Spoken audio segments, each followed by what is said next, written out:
God is good all the time, and all the time God is good. ಈ ಸಮಯವು ದೇವರ ವಾಕ್ಯದ ಸಂದೇಶದ ಸಮಯ. ಪವಿತ್ರಾತ್ಮನು ನಮ್ಮೊಂದಿಗೆ ಮಾತಾಡುವಂಥ ಆಶೀರ್ವಾದದ ಸಮಯವಾಗಿದೆ. ನಾವು ಕಳೆದ 2 ವಾರಗಳಿಂದ ಸಂದೇಶವನ್ನು ಕೇಳಿದೆವು. ದೇವರು ನಮ್ಮ ತಂದೆಯಾಗಿದ್ದಾನೆ. God is a good father. ದೇವರು ನಮ್ಮ ಒಳ್ಳೆಯ ತಂದೆಯಾಗಿದ್ದಾನೆ. 2ನೇ ಸಂದೇಶ ನಾವು ಕೇಳಿದೆವು, God is a loving father. ದೇವರು ಪ್ರೀತಿಸುವ ತಂದೆಯಾಗಿದ್ದಾನೆ, ಪ್ರೀತಿ ಸ್ವರೂಪನಾಗಿದ್ದಾನೆ. ಇವತ್ತಿನ ಸಂದೇಶ, God is a forgiving father. ದೇವರು ನಮ್ಮನ್ನು ಕ್ಷಮಿಸುವ ತಂದೆಯಾಗಿದ್ದಾನೆ. ಆತನು ಯಾವಾಗಲೂ ಒಳ್ಳೆಯವನಾಗಿದ್ದಾನೆ. ಒಳ್ಳೆಯ ತಂದೆ, ಒಳ್ಳೆಯದನ್ನೇ ಬಯಸುವಾತನು, ಒಳ್ಳೆಯದನ್ನೇ ಆಲೋಚಿಸುವಾತನು, ನಮಗೆ ಒಳ್ಳೆಯದನ್ನೇ ಅನುಗ್ರಹಿಸುವಾತನಾಗಿದ್ದಾನೆ. ಒಬ್ಬ ಅರಸನು ತನ್ನ ಅರಮನೆಯ ಸುತ್ತಲೂ ಒಂದು ಸುಂದರವಾದಂಥ ಉದ್ಯಾನವನ್ನು ಮಾಡಬೇಕೆಂಬುದಾಗಿ ಅಪೇಕ್ಷೆ ಪಡ್ತಾನೆ. ಆದರೆ ಆತನ ಮನೆಯ ಮುಂದೆ ದೊಡ್ಡದಾದ ಒಂದು ಮರವಿತ್ತು. ಆ ಮರದಲ್ಲಿ ಪಕ್ಷಿಗಳು ವಾಸಿಸುತ್ತಿದ್ದವು. ಬಹಳ ವರ್ಷಗಳಿಂದ ಆ ಮರ ಇತ್ತು. ದಟ್ಟವಾಗಿ ಬೆಳೆದಂಥ ಎತ್ತರವಾದ ಮರ, ಪಕ್ಷಿಗಳಿಗೆ ನೆರಳು ಕೊಡುವಂಥ ಮರ, ರುಚಿಯಾದ ಹಣ್ಣನ್ನು ಕೊಡುವಂಥ ಮರ ಅದಾಗಿತ್ತು. ಈ ಪಕ್ಷಿಗಳು ನಿತ್ಯವೂ ಆ ಮರದಲ್ಲಿ ಆಶ್ರಯವನ್ನು ಹೊಂದಿದವು. ಆದರೆ ಅರಸನಿಗೆ ಒಂದು ಆಲೋಚನೆ ಬರ್ತದೆ, ನನ್ನ ಅರಮನೆಯ ಮುಂದ್ಗಡೆ ಸುಂದರವಾದ ಉದ್ಯಾನವನ್ನು ನಾನು ಮಾಡಬೇಕು, ಅರಮನೆಗೆ ಶೋಭೆ ತರಬೇಕು, ಅರಮನೆಯನ್ನು ಕಂಗೊಳಿಸಬೇಕೆಂಬುದಾಗಿ ಈ ರೀತಿ ಮಂತ್ರಿಗೆ ಹೇಳುವಾಗ, ಮಂತ್ರಿ ಅಧಿಕಾರಿಗಳನ್ನು ಕಳಿಸಿ ಪಕ್ಷಿಗಳಿಗೆ ಹೇಳ್ತಿದ್ದಾನೆ, ನೀವು ಇಲ್ಲಿಂದ ಜಾಗ ಖಾಲಿ ಮಾಡಬೇಕು.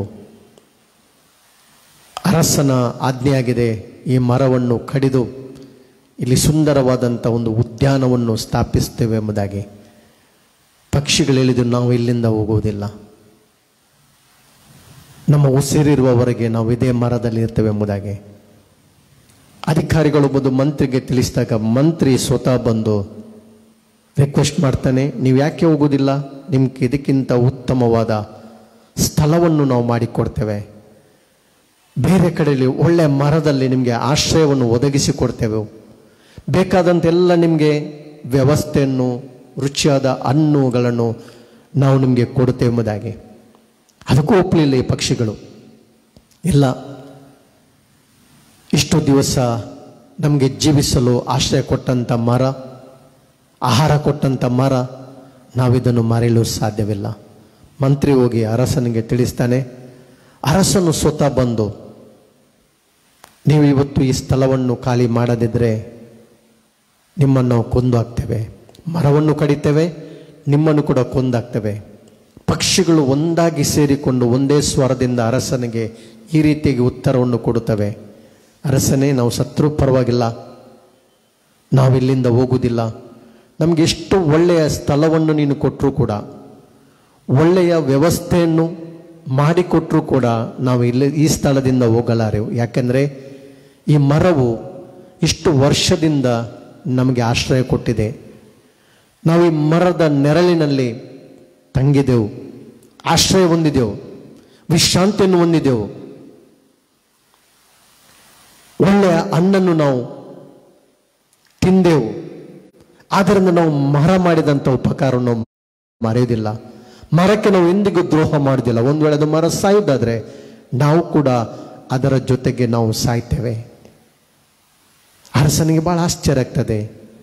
ಹಕ್ಕಿಗಳ ಒಂದು ಸಮರ್ಪಣೆ, ಮರದ ಮೇಲೆ ಅವರು ತೋರಿಸಿದಂಥ ಪ್ರೀತಿ ನೋಡುವಾಗ ಅರಸನಿಗೆ ಬಹಳ ಆಶ್ಚರ್ಯ ಆಗ್ತದೆ. ಅರಸನು ತನ್ನ ನಿರ್ಧಾರವನ್ನು ಬದಲಾಯಿಸ್ತಾನೆ. ಇವತ್ತು ಈ ಪಕ್ಷಿಗಳ ಈ ಒಂದು ಕಥೆಯಿಂದ ನಾವು ತಿಳಿದುಕೊಳ್ಳಬೇಕಾದಂಥ ಒಂದು ಲೆಸನ್ ಏನಂತ ಹೇಳಿದ್ರೆ, ಮರ ಆಶ್ರಯ ಕೊಟ್ಟಿದೆ, ಹಣ್ಣನ್ನು ಕೊಟ್ಟಿದೆ. ಆದರೆ ಒಂದು ವೇಳೆ ನಮ್ಮ ಪ್ರೀತಿಸುವ ತಂದೆಯನ್ನು ನಾವು ಜ್ಞಾಪಕ ಮಾಡಿಕೊಳ್ಳುವುದಾದರೆ, ಕೀರ್ತನೆ 103 1 ಮತ್ತು 2ನೇ ವಚನ ಹೇಳ್ತದೆ, ನನ್ನ ಮನವೇ ಯೆಹೋವನನ್ನು ಕೊಂಡಾಡು, ನನ್ನ ಸರ್ವೇಂದ್ರಗಳೇ ಆತನ ಪವಿತ್ರ ನಾಮವನ್ನು ಕೀರ್ತಿಸಿರಿ. ಯಾಕೆ? ಆತನು ನಮ್ಮೆಲ್ಲ ಅಪರಾಧಗಳನ್ನು ಕ್ಷಮಿಸಿದ್ದಾನೆ. God is a forgiving father, God is a loving father, God is a good father. ಆತನು ನಮ್ಮ ಎಲ್ಲ ಅಪರಾಧಗಳನ್ನು ಕ್ಷಮಿಸಿದ್ದಾನೆ, ಸಮಸ್ತ ವ್ಯಾಧಿಗಳನ್ನು ಗುಣಪಡಿಸಿದ್ದಾನೆ, ನಮ್ಮ ಜೀವವನ್ನು ನಾಶದಿಂದ ತಪ್ಪಿಸಿದ್ದಾನೆ, ಪ್ರೀತಿ ಕೃಪೆಂಬ ಕಿರೀಟದಿಂದ ನಮ್ಮನ್ನು ಶೃಂಗರಿಸಿದ್ದಾನೆ. ವೇದವಾಕ್ಯ ಹೇಳ್ತದೆ, ನನ್ನ ಮನವೇ ಯೆಹೋವನನ್ನು ಕೊಂಡಾಡು, ಆತನು ಮಾಡಿದ ಉಪಕಾರವನ್ನು ಮರೆಯದಿರು. ಅಕ್ಕಿಗಳು ಮರ ಮಾಡಿದಂಥ ಉಪಕಾರವನ್ನು ಮರೆಯಲಿಲ್ಲ. ಆದರೆ ಇವತ್ತು ನಮ್ಮ ಪ್ರೀತಿಯ ತಂದೆ ನಮಗೆ ಮಾಡಿದಂಥ ಉಪಕಾರ, ನಮಗೆ ರಕ್ಷಣೆಯನ್ನು ಕೊಟ್ಟಿದ್ದಾನೆ, ಇಟರ್ನಲ್ ಲೈಫನ್ನು ಕೊಟ್ಟಿದ್ದಾನೆ, ಪರಲೋಕ ರಾಜ್ಯವನ್ನು ನಮಗೆ ಕೊಟ್ಟಿದ್ದಾನೆ. ನಾವು ಪರಲೋಕ ಸಂಸ್ಥಾನದವರು. ವೇದವಾಕ್ಯ ಹೇಳ್ತದೆ, ಯಾವನ ಪಾಪಗಳು ಕ್ಷಮಿಸಲ್ಪಟ್ಟಿದೆಯೋ, ಕೀರ್ತನೆ 32 1ನೇ ವಚನ, ಯಾವನ ಅಪರಾಧಗಳು ಪರಿಹಾರವಾಗಿದೆಯೋ ಅವನೆಷ್ಟೋ ದಂಡ ನಿಮ್ಮದಾಗಿ. ಇವತ್ತು ದೇವರು ನಮಗೆ ಮಾಡಿದಂಥ ಉಪಕಾರ ಯಾವುದಂತ ಹೇಳಿದ್ರೆ, ನಮಗೆ ರಕ್ಷಣೆಯನ್ನು ಕೊಟ್ಟಿದ್ದಾನೆ, ನಿತ್ಯ ಜೀವನ ಕೊಟ್ಟಿದ್ದಾನೆ. ಯೇಸುವಿನ ರಕ್ತದ ಮೂಲಕ ನಮ್ಮ ಪಾಪಗಳು ಕ್ಷಮಿಸಲ್ಪಟ್ಟಿದೆ, ನಮ್ಮ ಅಪರಾಧಗಳು ಮನ್ನಿಸಲ್ಪಟ್ಟಿದ್ದೇವೆ, ನಾವು ಧನ್ಯರೆಂಬುದಾಗಿ ವೇದ ವಾಕ್ಯ ಹೇಳ್ತದೆ. ನಮಗೊಂದು ಇಟರ್ನಲ್ ಲೈಫ್ ಇದೆ, ನಿತ್ಯ ಜೀವಿತವಿದೆ, ಯುಗ ಯುಗಾಂತರಕ್ಕೂ ಜೀವಿಸುವಂತ ಒಂದು ಭಾಗ್ಯದೆ ಪರಲೋಕದಲ್ಲಿ. ನಮ್ಮ ತಂದೆ ಒಟ್ಟಿಗೆ, ಕ್ರಿಸ್ತನೊಟ್ಟಿಗೆ, ಪವಿತ್ರಾತ್ಮನೊಟ್ಟಿಗೆ ಸದಾಕಾಲ ಜೀವಿಸುವಂತ ರಮ್ಯವಾದಂಥ ಒಂದು ಅನುಭವ. ಇದು ದೇವರು ಮಾಡಿದಂಥ ಉಪಕಾರ. ಅದಕ್ಕೆ ನಾನು ಕಳೆದ 2 ವಾರದಿಂದ God is the good father, ಆತನು ಒಳ್ಳೆಯದನ್ನು ಕೊಡುವ ದೇವರು, ಮತ್ತು ವೇದವಾಕ್ಯದಲ್ಲಿ God is a loving father, ಆತ ನಮ್ಮನ್ನು ಶಾಶ್ವತವಾಗಿ ಪ್ರೀತಿಸುತ್ತಾನೆ. ಇವತ್ತಿನ ನನ್ನ ಸಂದೇಶ, God is a forgiving father. ದೇವರು ನಮ್ಮನ್ನು ಕ್ಷಮಿಸುವ ತಂದೆಯಾಗಿದ್ದಾನೆ. ಬನ್ನಿರಿ ನಮ್ಮ ಸತ್ಯವೇದವನ್ನು, ಲೂಕನು ಬರೆದ ಸುವಾರ್ತೆ 15ನೇ ಅಧ್ಯಾಯದ ವಚನ 11ರಿಂದ 24ನೇ ವಚನವನ್ನು ನಾವು ಓದಿಕೊಳ್ಳುವುದಾದ್ರೆ,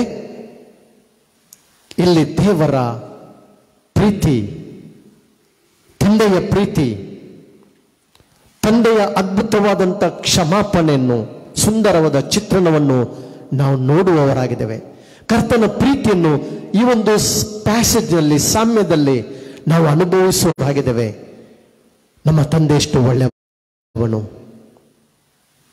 ಆತನೆಷ್ಟು ನಮ್ಮನ್ನು ಪ್ರೀತಿಸುತ್ತಾನೆ. ಆತನ ಪ್ರೀತಿ ಅಂತ ಪ್ರೀತಿ, ಮಧುರವಾದ ಪ್ರೀತಿ, ಶಾಶ್ವತವಾದಂಥ ಪ್ರೀತಿ.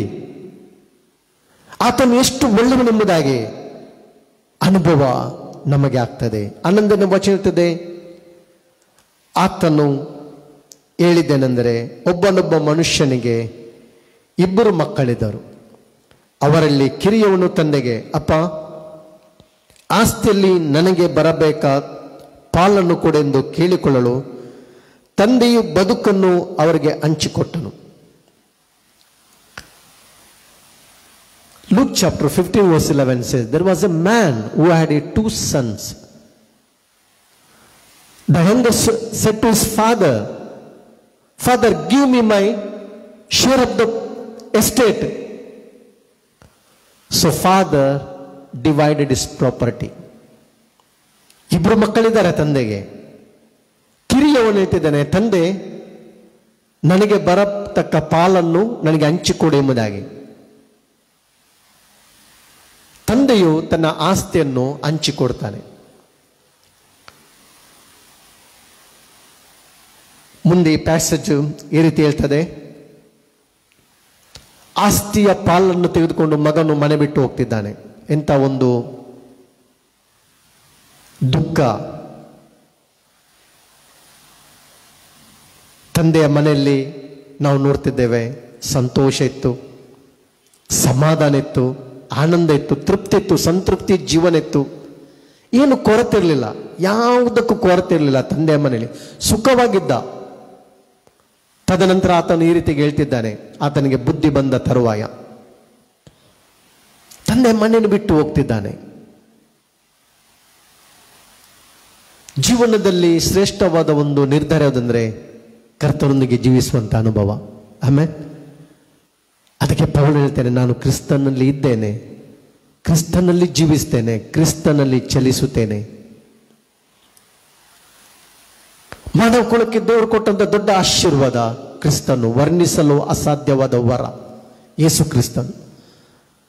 ಆ ಕ್ರಿಸ್ತನೊಟ್ಟಿಗೆ ಜೀವಿಸುವಂತ ಅನುಭವ ಸಂತೃಪ್ತಿಯ ಜೀವನ, ಆನಂದದ ಜೀವನ, ರಮ್ಯವಾದಂತ ಆಶೀರ್ವಾದದ ಜೀವನವಾಗಿದೆ. ನಾವು ನೋಡ್ತಿದ್ದೇವೆ, ತಂದೆ ಜೀವಂತವಿದ್ದಾನೆ, ಮಗನು ತನ್ನ ಪಾಲನ್ನು ತೆಗೆದುಕೊಂಡು ಆತನು ಹೋಗ್ತಾನೆ, ಬೇಕಾದಾಗಿ ಜೀವಿಸ್ತಾನೆ. ಅವನಿಗೆ ತನ್ನದಾದಂಥ ಒಂದು ನಿರ್ಧಾರ ಬೇಕಿತ್ತು. ಇವತ್ತು ಅನೇಕ ತಂದೆ ತಾಯಿಗಳು ದುಃಖವನ್ನು ಅನುಭವಿಸ್ತಾರೆ ಮಕ್ಕಳ ನಿರ್ಧಾರ, ತಪ್ಪು ನಿರ್ಧಾರ ನಿಮಿತ್ತವಾಗಿ. ಅನೇಕ ಪ್ಯಾರೆಂಟ್ಸ್ ಕುಗ್ಗಿ ಹೋಗಿದ್ದಾರೆ, ನಿರಾಶೆಯಲ್ಲಿದ್ದಾರೆ. ಮಕ್ಕಳನ್ನು ಬೆಳೆಸಿದ್ದಾರೆ, ಪ್ರೀತಿಸಿದ್ದಾರೆ, ವಾತ್ಸಲ್ಯವನ್ನು ಕೊಟ್ಟಿದ್ದಾರೆ, ಸ್ಯಾಕ್ರಿಫೈಸ್ ಮಾಡಿದ್ದಾರೆ ಮಕ್ಕಳಿಗೋಸ್ಕರ. ಆದರೆ ಮಕ್ಕಳು ಬೆಳೆದು ಬಂದು ತಮ್ಮ ಸ್ವನಿರ್ಧಾರ, ತಪ್ಪು ನಿರ್ಧಾರ ಜೀವನದಲ್ಲಿ ಮಾಡುವಾಗ ಬಹಳಷ್ಟು ತಂದೆ ತಾಯಂದಿರು, ಪ್ಯಾರೆಂಟ್ಸ್ ನೋವನ್ನು, ದುಃಖವನ್ನು ಅನುಭವಿಸುತ್ತಿದ್ದಾರೆ. ಇವತ್ತು ಅನೇಕ ಯೌವನಸ್ಥರ ಜೀವನ ಇದಾಗಿದೆ. ಒಳ್ಳೆ ಜೀವನವನ್ನು ದೇವರು ಅನುಗ್ರಹಿಸ್ತಾನೆ, ಆದರೆ ಮಾಡುವಂತ ನಿರ್ಧಾರ ತಪ್ಪಾದ ಸಲಹೆ, ತಪ್ಪಾದ ಆಲೋಚನೆ ಸೈತಾನನು ಕೊಡುತ್ತಿದ್ದಾನೆ. ವೇದವಾಕ್ಯ ಹೇಳ್ತದೆ, ಯೇಸು ಹೇಳಿದಂತ ಮಾತು ಯೋಹಾನ 10, ನಾನು ಬಂದಿದ್ದೇನೆ ನಿಮಗೆ ಜೀವ ಕೊಡುವುದಕ್ಕೆ, ಸಮೃದ್ಧಿ ಜೀವನ ಕೊಡುವುದಕ್ಕೆ ನಾನು ಬಂದಿದ್ದೇನೆ, ಅಬಂಡೆಂಟ್ ಲೈಫ್ ಅನ್ನು ಕೊಡುವುದಕ್ಕೆ ಬಂದಿದ್ದೇನೆ. ಅದರ ಅರ್ಥ satisfied life, peaceful life, joyful life, ಸಂತೃಪ್ತಿ, ಸಮಾಧಾನ, ಆನಂದದ ಜೀವನವನ್ನು ನಾನು ನಿಮಗೆ ಕೊಡಲಿಕ್ಕೆ ಬಂದಿದ್ದೇನೆ. ಸೈತಾನ ಕದ್ದುಕೊಳ್ಳುವುದಕ್ಕೆ, ಹಾಳು ಮಾಡುವುದಕ್ಕೆ ಬಂದಿದ್ದಾನೆ, ಲೈಫನ್ನು ಡಿಸ್ಟ್ರಾಯ್ ಮಾಡಲಿಕ್ಕೆ ಬಂದಿದ್ದಾನೆ. ಇವತ್ತು ಅನೇಕ ಯೌವನಸ್ಥರು ಮಾಡುವಂತ ಒಂದು ತಪ್ಪು ನಿರ್ಧಾರವನ್ನು ನಾವು ನೋಡ್ತಿದ್ದೇವೆ. ಅದರ ನಿಮಿತ್ತ ಜೀವನದಲ್ಲಿ ಜಿಗುಪ್ಸೆ, ಕಹಿತನ, ಸೋಲು, ಜೀವನವೇ ವ್ಯರ್ಥ ಎಂಬಂತ ನಿರ್ಧಾರಕ್ಕೆ ಬರುವವರು ಅನೇಕರು. ಆದರೆ ಇವತ್ತು ಈ ಒಂದು ಪ್ಯಾಸೇಜ್ ನಮ್ಮನ್ನು ರೆಸ್ಟೋರ್ ಮಾಡುವಂಥದ್ದಾಗಿದೆ. ರೆಸ್ಟೋರೇಷನ್. ಈ ಒಂದು ಪ್ಯಾಸೇಜ್ ನಮ್ಮನ್ನು ಸ್ಥಾಪಿಸುವ ದೇವರ ಪ್ರೀತಿ ಬಗ್ಗೆ ಮಾತಾಡ್ತದೆ, ನಮ್ಮನ್ನು ಪೋಷಿಸುವ ದೇವರ ಪ್ರೀತಿ ಬಗ್ಗೆ ಮಾತಾಡ್ತದೆ, ನಮ್ಮನ್ನು ಕರುಣಿಸುವ ತಂದೆಯಾದ ದೇವರ ಬಗ್ಗೆ ಮಾತಾಡ್ತದೆ, ನಮಗೆ ಒಳ್ಳೆ ಜೀವನವನ್ನು, ಸುಖದ, ಸಂತೋಷದ, ಆನಂದದ ಜೀವನವನ್ನು ದಯಪಾಲಿಸುವಂತ ಪರಲೋಕದ ತಂದೆ ಬಗ್ಗೆ ಮಾತಾಡ್ತದೆ, ಒಳ್ಳೆ ಜೀವನದ ಬಗ್ಗೆ ಮಾತಾಡ್ತದೆ, ತಂದೆಯ ಪ್ರೀತಿ ಬಗ್ಗೆ ಮಾತಾಡ್ತದೆ, ತಂದೆ ಒಳ್ಳೆತನ ಬಗ್ಗೆ ಮಾತಾಡ್ತದೆ, ತಂದೆಯ ಕ್ಷಮಾಪಣೆ ಬಗ್ಗೆ ಮಾತಾಡ್ತದೆ. ಮಗನು ತಂದೆ ಮನೆ ಬಿಟ್ಟು ಹೋಗ್ತಾನೆ, ತನಗೆ ಬೇಕಾದಾಗೆ ಜೀವಿಸ್ತಾನೆ, ತಾತ್ಕಾಲಿಕವಾದ ಸುಖವನ್ನು ಅನುಭವಿಸ್ತಾನೆ. ತದನಂತರ ವೇದ ವಾಕ್ಯ ಹೇಳ್ತದೆ, ಆ ಊರಿನಲ್ಲಿ, ದೇಶದಲ್ಲಿ ಘೋರವಾದ ಬರಗಾಲ ಬರ್ತದೆ, ಫ್ಯಾಮಿನ್ ಬರ್ತದೆ. ಪರದೇಶಕ್ಕೆ ಹೋಗ್ತಾನೆ, ಕೈಲಿದ್ದದ್ದನ್ನು ಕಳೆದುಕೊಳ್ತಾನೆ, ಸ್ನೇಹಿತರು ಕೈ ಬಿಡ್ತಾರೆ, ಈಗ ಯಾರಿಲ್ಲ.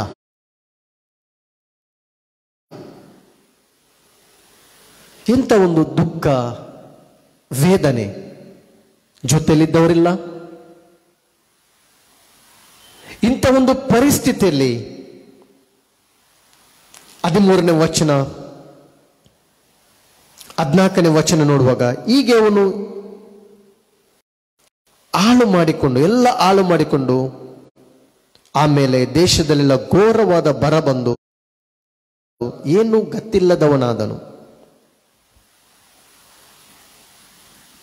ಎಲ್ಲ ಏನ್ ಮಾಡಿದ ಅಂತ ಹೇಳಿದ್ರೆ ಕಳೆದುಕೊಂಡ. ತಂದೆ ಮನೆಯಲ್ಲಿ ರಾಜಕುಮಾರ, ತಂದೆ ಮನೆಯಲ್ಲಿ ರಾಜಕುಮಾರಿ, ಕೊರತೆನೇ ಇಲ್ಲ.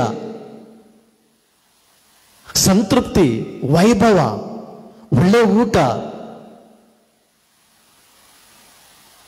ಒಳ್ಳೆ ಸುಖ, ನೆಮ್ಮದಿತ್ತು. ಆದರೆ ಏನು ಇಲ್ಲದವನಾಗಿ ಎಲ್ಲವನ್ನು ಕಳೆದುಕೊಂಡು ಕೊನೆದಾಗಿ ಆಲೋಚನೆ ಮಾಡ್ತಾನೆ, ಆ ದೇಶ ನಿವಾಸಿಯ ಒಬ್ಬರಲ್ಲಿ ಹೋಗಿ ಒಂದು ಕೆಲಸ ಕೊಡು ಎಂಬುದಾಗಿ ಕೇಳಿಕೊಳ್ತಾನೆ. ರಿಕ್ವೆಸ್ಟ್, ಹಸಿವಿಗಾಗಿ, ಹೊಟ್ಟೆಗಾಗಿ. ಆ ದೇಶ ನಿವಾಸಿಯನ್ನು ಹಂದಿಗಳನ್ನು ಮೇಯಿಸ್ತಕ್ಕೆ ಅವನನ್ನು ಕಳುಹಿಸ್ತಾನೆ. ಹಂದಿಗಳು ತಿನ್ನುವಂಥ ಆಹಾರ ಕೂಡ ಅವನಿಗೆ ಸಿಗ್ತಾ ಇಲ್ಲ.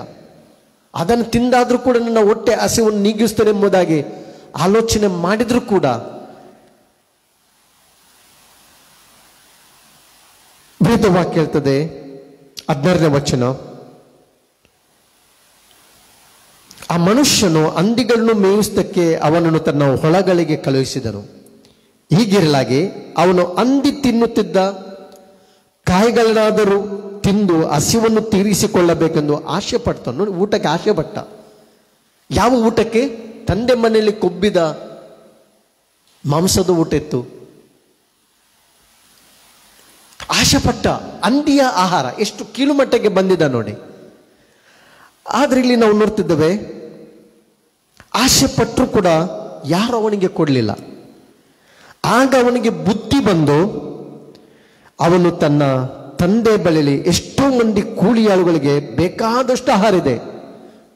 ತಂದೆ ಮನೆಯನ್ನು ನೆನಪು ಮಾಡಿಕೊಳ್ತಾನೆ. ನನ್ನ ತಂದೆ ಮನೆಯಲ್ಲಿ ಕೂಲಿಯಾಳಿಗೆ ಎಷ್ಟು ಒಳ್ಳೆಯ ಸ್ಥಿತಿ ಇದೆ, ಒಳ್ಳೆ ಆಹಾರ ಇದೆ, ವಸ್ತ್ರವಿದೆ. ಆದರೆ ನಾನಿಲ್ಲಿ ಸಂಕಟ ಪಡ್ತಿದ್ದೇನೆ, ಹಸಿವಿಂದ ಬಾಳುತ್ತಿದ್ದೇನೆ, ವೇದನೆಯಲ್ಲಿದ್ದೇನೆ. ನನಗೆ ಹಾಕ್ಲಿಕ್ಕೆ ಬಟ್ಟೆ ಇಲ್ಲ, ನನ್ನ ಬಟ್ಟೆ ವಾಸನೆ ಬರ್ತಿದೆ, ಊಟಕ್ಕಿಲ್ಲ. ಬುದ್ಧಿ ಬಂದು ಒಂದು ಆಲೋಚನೆ ಮಾಡ್ತಿದ್ದಾನೆ. ನಾನು ಎದ್ದು ನನ್ನ ತಂದೆ ಬಳಿಗೆ ಹೋಗಿ, ಅಪ್ಪ, ಪರಲೋಕಕ್ಕೆ ವಿರುದ್ಧವಾಗಿಯೂ ನಿನ್ನ ಮುಂದೆ ಪಾಪ ಮಾಡಿದ್ದೇನೆ. ಇನ್ನು ನಾನು ನಿನ್ನ ಮಗನೆನಿಸಿಕೊಳ್ಳುವುದಕ್ಕೆ ಯೋಗ್ಯನಲ್ಲ. ನನ್ನನ್ನು ನಿನ್ನ ಕೂಲಿಯಾಳುಗಳಲ್ಲಿ ಒಬ್ಬನಂತೆ ಮಾಡು ಎಂದು ಹೇಳುವೆನು ಅಂದುಕೊಂಡು ಎದ್ದು ತನ್ನ ತಂದೆಯ ಕಡೆಗೆ ಹೋಗ್ತಾನೆ. ಏನು ಆಲೋಚನೆ ಮಾಡ್ತಾನೆ? ತಂದೆ, ನಾನು ತಪ್ಪು ಮಾಡಿದೆ, ಪಾಪ ಮಾಡಿದೆ, ನಾನು ದೂರ ಹೋದೆ ನಿನ್ನನ್ನು ಬಿಟ್ಟು. ನನ್ನನ್ನು ಎಕ್ಸೆಪ್ಟ್ ಮಾಡ್ತೀಯಾ? ಎಕ್ಸೆಪ್ಟ್ ಮಾಡು. ಹೇಗೆ ಎಕ್ಸೆಪ್ಟ್ ಮಾಡು? ನಿನ್ನ ಮಗನಾಗಿ ಅಲ್ಲ, ನಿನ್ನ ಕೂಲಿಯಾಳುಗಳಲ್ಲಿ ಒಬ್ಬನಾಗಿ ನನ್ನನ್ನು ಎಕ್ಸೆಪ್ಟ್ ಮಾಡು. ನನಗೆ ಒಂದು ಹೊತ್ತು ಊಟ ಸಿಕ್ಕಿದ್ರೆ ಸಾಕು, ಮಲಗಲಿಕ್ಕೆ ಸ್ವಲ್ಪ ವಿಶ್ರಾಂತಿಗೆ ಒಂದು ಸ್ಥಳ ಕೊಟ್ಟರೆ ಸಾಕೆಂಬುದಾಗಿ ಆಲೋಚಿಸಿ ತಂದೆಯ ಮನೆ ಕಡೆಗೆ ಆತನು ಬಂದನು. 20ನೇ ವಚನದಿಂದ ನನ್ನ ನಿಜವಾದ ಸಂದೇಶ. ವರ್ಸ್ 20 ಹೇಳ್ತದೆ, ಅವನು ಇನ್ನೂ ದೂರದಲ್ಲಿ ಇದ್ದಾಗ, ದೇವರ ವಾಕ್ಯ, ಅವನು ಇನ್ನೂ ದೂರದಲ್ಲಿ ಇದ್ದಾಗ, while he was far off ಎಂಬುದಾಗಿ, ಆತನು ಇನ್ನೂ ದೂರದಲ್ಲಿದ್ದಾನೆ, ಬರ್ತಾ ಇದ್ದಾನೆ. ಮೊದಲನೆಯ ಅಂಶ ಏನಂತ ಹೇಳಿದ್ರೆ, ವೇದವಾಕ್ಯ ಹೇಳ್ತದೆ, ಅವನು ಇನ್ನೂ ದೂರದಲ್ಲಿರುವಾಗ ಅವನ ತಂದೆಯು ಅವನನ್ನು ನೋಡಿದನು. ಇನ್ನು ದೂರದಲ್ಲಿರುವಾಗಲೇ ಅವನ ತಂದೆ ಅವನನ್ನು ನೋಡಿದನು. God is a good father. Amen. God is a loving father. God is a forgiving father. ತಂದೆ ಕಾಯ್ತಿದ್ದ, ನನ್ನ ಮಗ ಬರ್ತಾನೆ, ನನ್ನ ಮಗ ನನ್ನ ಮನೆಯನ್ನು ಜ್ಞಾಪಕ ಮಾಡಿಕೊಳ್ತಾನೆ. ತಂದೆ ಯಾವಾಗಲೂ ದಾರಿಯನ್ನು ನೋಡ್ತಿದ್ದ. ಮೈ ಸನ್, ಮೈ ಡಾಟರ್, ನನ್ನ ಮಗ, ನಾನು ಪ್ರೀತಿಸಿದ್ದೇನೆ, ನಾನು ನನಗೋಸ್ಕರ ಪ್ರಾಣ ಕೊಟ್ಟಿದ್ದೇನೆ, ನನ್ನ ರಕ್ತ ಕೊಟ್ಟವನನ್ನು ಕ್ರಯಕ್ಕೆ ಕೊಂಡುಕೊಂಡಿದ್ದೇನೆ. ನನ್ನ ಮಗನು ಕೂಲಿಯಾಳಲ್ಲ, ಸರ್ವೆಂಟ್ ಅಲ್ಲ, ನನ್ನ ಮಗನು ನನ್ನ ಸ್ವರಕ್ತದಿಂದ ಕ್ರಯಕ್ಕೆ ಕೊಳ್ಳಲ್ಪಟ್ಟವನು. ದೇವರ ವಾಕ್ಯ ಹೇಳ್ತದೆ, ಅವನು ದೂರದಿಂದ ಬರುವಾಗ ತಂದೆ ಅವನನ್ನು ನೋಡಿದನು. His father saw him. ಮೊದಲನೇ ಅಂಶ, his father saw him. ತಂದೆ ಅವನನ್ನು ನೋಡಿದ. ಇವತ್ತು ಆಲೋಚನೆ ಮಾಡುವ, ನಮ್ಮ ತಂದೆ, ನಾವು ಆರಾಧಿಸುವಂತ ತಂದೆ, ಡ್ಯಾಡಿ ಗಾಡ್, ಅಬ್ಬಾ father, loving father, is a gracious father, faithful father. ನಮ್ಮನ್ನ ಆತ ನೋಡ್ತಾ ಇದ್ದಾನೆ. ಆಮೇಲೆ his father saw him. ನಮ್ಮ ತಂದೆ ನಮ್ಮನ್ನು ಯಾವಾಗಲೂ ನೋಡ್ತಾನೆ. ಆತನ ದೃಷ್ಟಿ ನಮ್ಮ ಮೇಲಿದೆ. ಆತ ನಮ್ಮನ್ನು ಹೃದಯಪೂರ್ವಕವಾಗಿ ಕ್ಷಮಿಸುತ್ತಾನೆ. ನಮ್ಮ ಪಾಪಗಳನ್ನು ಮರೆತು ಬಿಡ್ತಾನೆ. ಎಂದಿಗೂ ಜ್ಞಾಪಕ ಮಾಡುವುದಿಲ್ಲ. ಇಷ್ಟು ದೂರ ಮಗನು ಹೋದ್ರೂ ಕೂಡ, ಆಸ್ತಿಯನ್ನು ಹಾಳು ಮಾಡಿದ್ರೂ ಕೂಡ ತಂದೆವನ್ನು ನೋಡ್ತಾ ಇದ್ದ, ದಾರಿಯನ್ನು ನೋಡ್ತಿದ್ದ. His father saw him.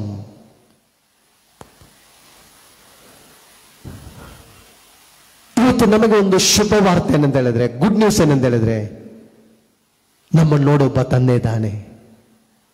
ಯಾರು ನಮ್ಮನ್ನು ನೋಡದಿದ್ರು ಕೂಡ, ಯಾರು ನಮ್ಮನ್ನು ಅರ್ಥ ಮಾಡಿಕೊಳ್ಳದಿದ್ರು ಕೂಡ, ನಮ್ಮ ಪರಿಸ್ಥಿತಿ ಮೇಲೆ ಲಕ್ಷ್ಯವಿಡದಿದ್ರು ಕೂಡ ನಮ್ಮನ್ನು ನೋಡುವ ನಮ್ಮ ತಂದೆ ಇದ್ದಾನೆ.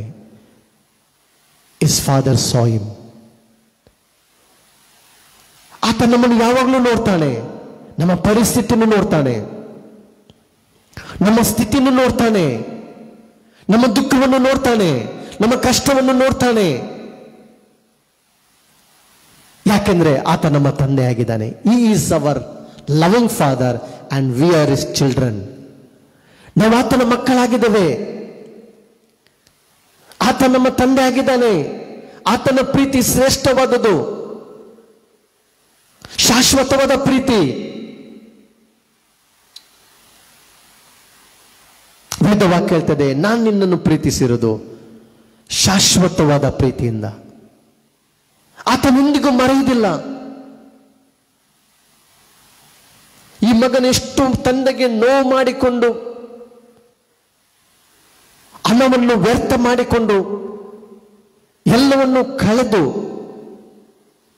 ಗತಿಲ್ಲದವನಾಗಿ ನಿರ್ಗತಿಕನಾಗಿ ಬಂದರೂ ಕೂಡ, ಅವನು ದೂರದಿಂದ ಬರುವಾಗಲೇ ತಂದೆ ಮನೆಯಿಂದ ಹೊರಗೆ ಹೋಗ್ತಾನೆ. ಅವನನ್ನು ನೋಡ್ತಾನೆ. ಅಯ್ಯೋ ನನ್ನ ಮಗನು, ಅವನ ಪರಿಸ್ಥಿತಿ ಹೇಗಿದ್ದ, ನನ್ನ ಮಗ ಹೇಗಾಗಿದ್ದಾನೆ. ನನ್ನ ಮನೆಯಲ್ಲಿರುವಾಗ ರಾಜಕುಮಾರನಾಗಿದ್ದ, ವೈಭವದಲ್ಲಿದ್ದ, ಸುಖದಲ್ಲಿದ್ದ, ನೆಮ್ಮದಿಯಲ್ಲಿದ್ದ. ಇವತ್ತು ಶ್ರೇಷ್ಠವಾದ ಜೀವನ ಪ್ರೇರೆ ದೇವರ ಪ್ರೆಸೆನ್ಸ್ ನಲ್ಲಿ ತಂದೆ ಒಟ್ಟಿಗೆ ಕಳೆಯುವಂತ ಸಮಯ, ಅದು ಬಹಳ ರಮ್ಯವಾದಂತ ಸಮಯವಾಗಿದೆ. ಆಮೇಲೆ ಆಶೀರ್ವಾದದ ಸಮಯವಾಗಿದೆ. ಇವತ್ತು ನಾವು ಒಂದು ವೇಳೆ ನಮ್ಮ ಸಂಬಂಧ ದೇವರೊಟ್ಟಿಗೆ ಒಂದು ಅಂತರವಿರುವುದಾದ್ರೆ, ಗ್ಯಾಪ್ ಇರುವುದಾದ್ರೆ, ಕಮ್ಯುನಿಕೇಶನ್ ಪ್ರಾಬ್ಲಮ್ ಇರುವುದಾದ್ರೆ, ಪ್ರಾರ್ಥನೆಯಿಂದ ನಾವು ದೂರ ಹೋಗಿರುವುದಾದ್ರೆ, ವೇದವಾಕ್ಯವನ್ನು ಓದುವಂತ ಸಮಯದಲ್ಲಿ ನಾವು ದೂರ ಇರುವುದಾದ್ರೆ, ತಂದೆಯಿಂದ ದೇವರನ್ನು ಆರಾಧಿಸುವಂತ ದೇವರ ಪ್ರೆಸೆನ್ಸ್ ಇಂದ, ದೇವರ ಮಹಿಮೆಯಿಂದ ನಮಗೆ ದೂರ ಸರಿದಂತ ಅನುಭವ ಇರುವುದಾದ್ರೆ, ನನ್ನ ಸ್ವಂತ ನಿರ್ಧಾರದ ಮೂಲಕ ನನ್ನ ಆತ್ಮಿಕ ಜೀವನದಲ್ಲಿ ಕುಗ್ಗಿ ಹೋಗಿ, ನನ್ನ ಮಗನೇ ರಕ್ಷಣೆ ಹೊಂದಿದ್ದೇನೆ, ಆದರೆ ಈಗ ಆ ಮೊದಲ ಪ್ರೀತಿ ನನ್ನಲ್ಲಿ ಇಲ್ಲ, ನಾನು ನಿರಾಶೆಯಲ್ಲಿದ್ದೇನೆ, ನನ್ನ ಜೀವನ ಒಂದು ರೀತಿಯಲ್ಲಿ ಬರಿದಾಗಿದೆ, ಬರಡು ಭೂಮಿಯ ರೀತಿಯಲ್ಲಿದೆ ಎನ್ನುವುದಾಗಿ ನೀನು ಆಲೋಚಿಸುವುದಾದ್ರೆ, ನನಗೆ ಮೊದಲಾಗೆ ಪ್ರಾರ್ಥಿಸಲಾಗ್ತಿಲ್ಲ. Come back to Jesus. ಆತ ನಿನ್ನನ್ನು ಕರೆಯುತ್ತಾನೆ, ಆತ ನಿನ್ನನ್ನು ಪ್ರೀತಿಸ್ತಾನೆ.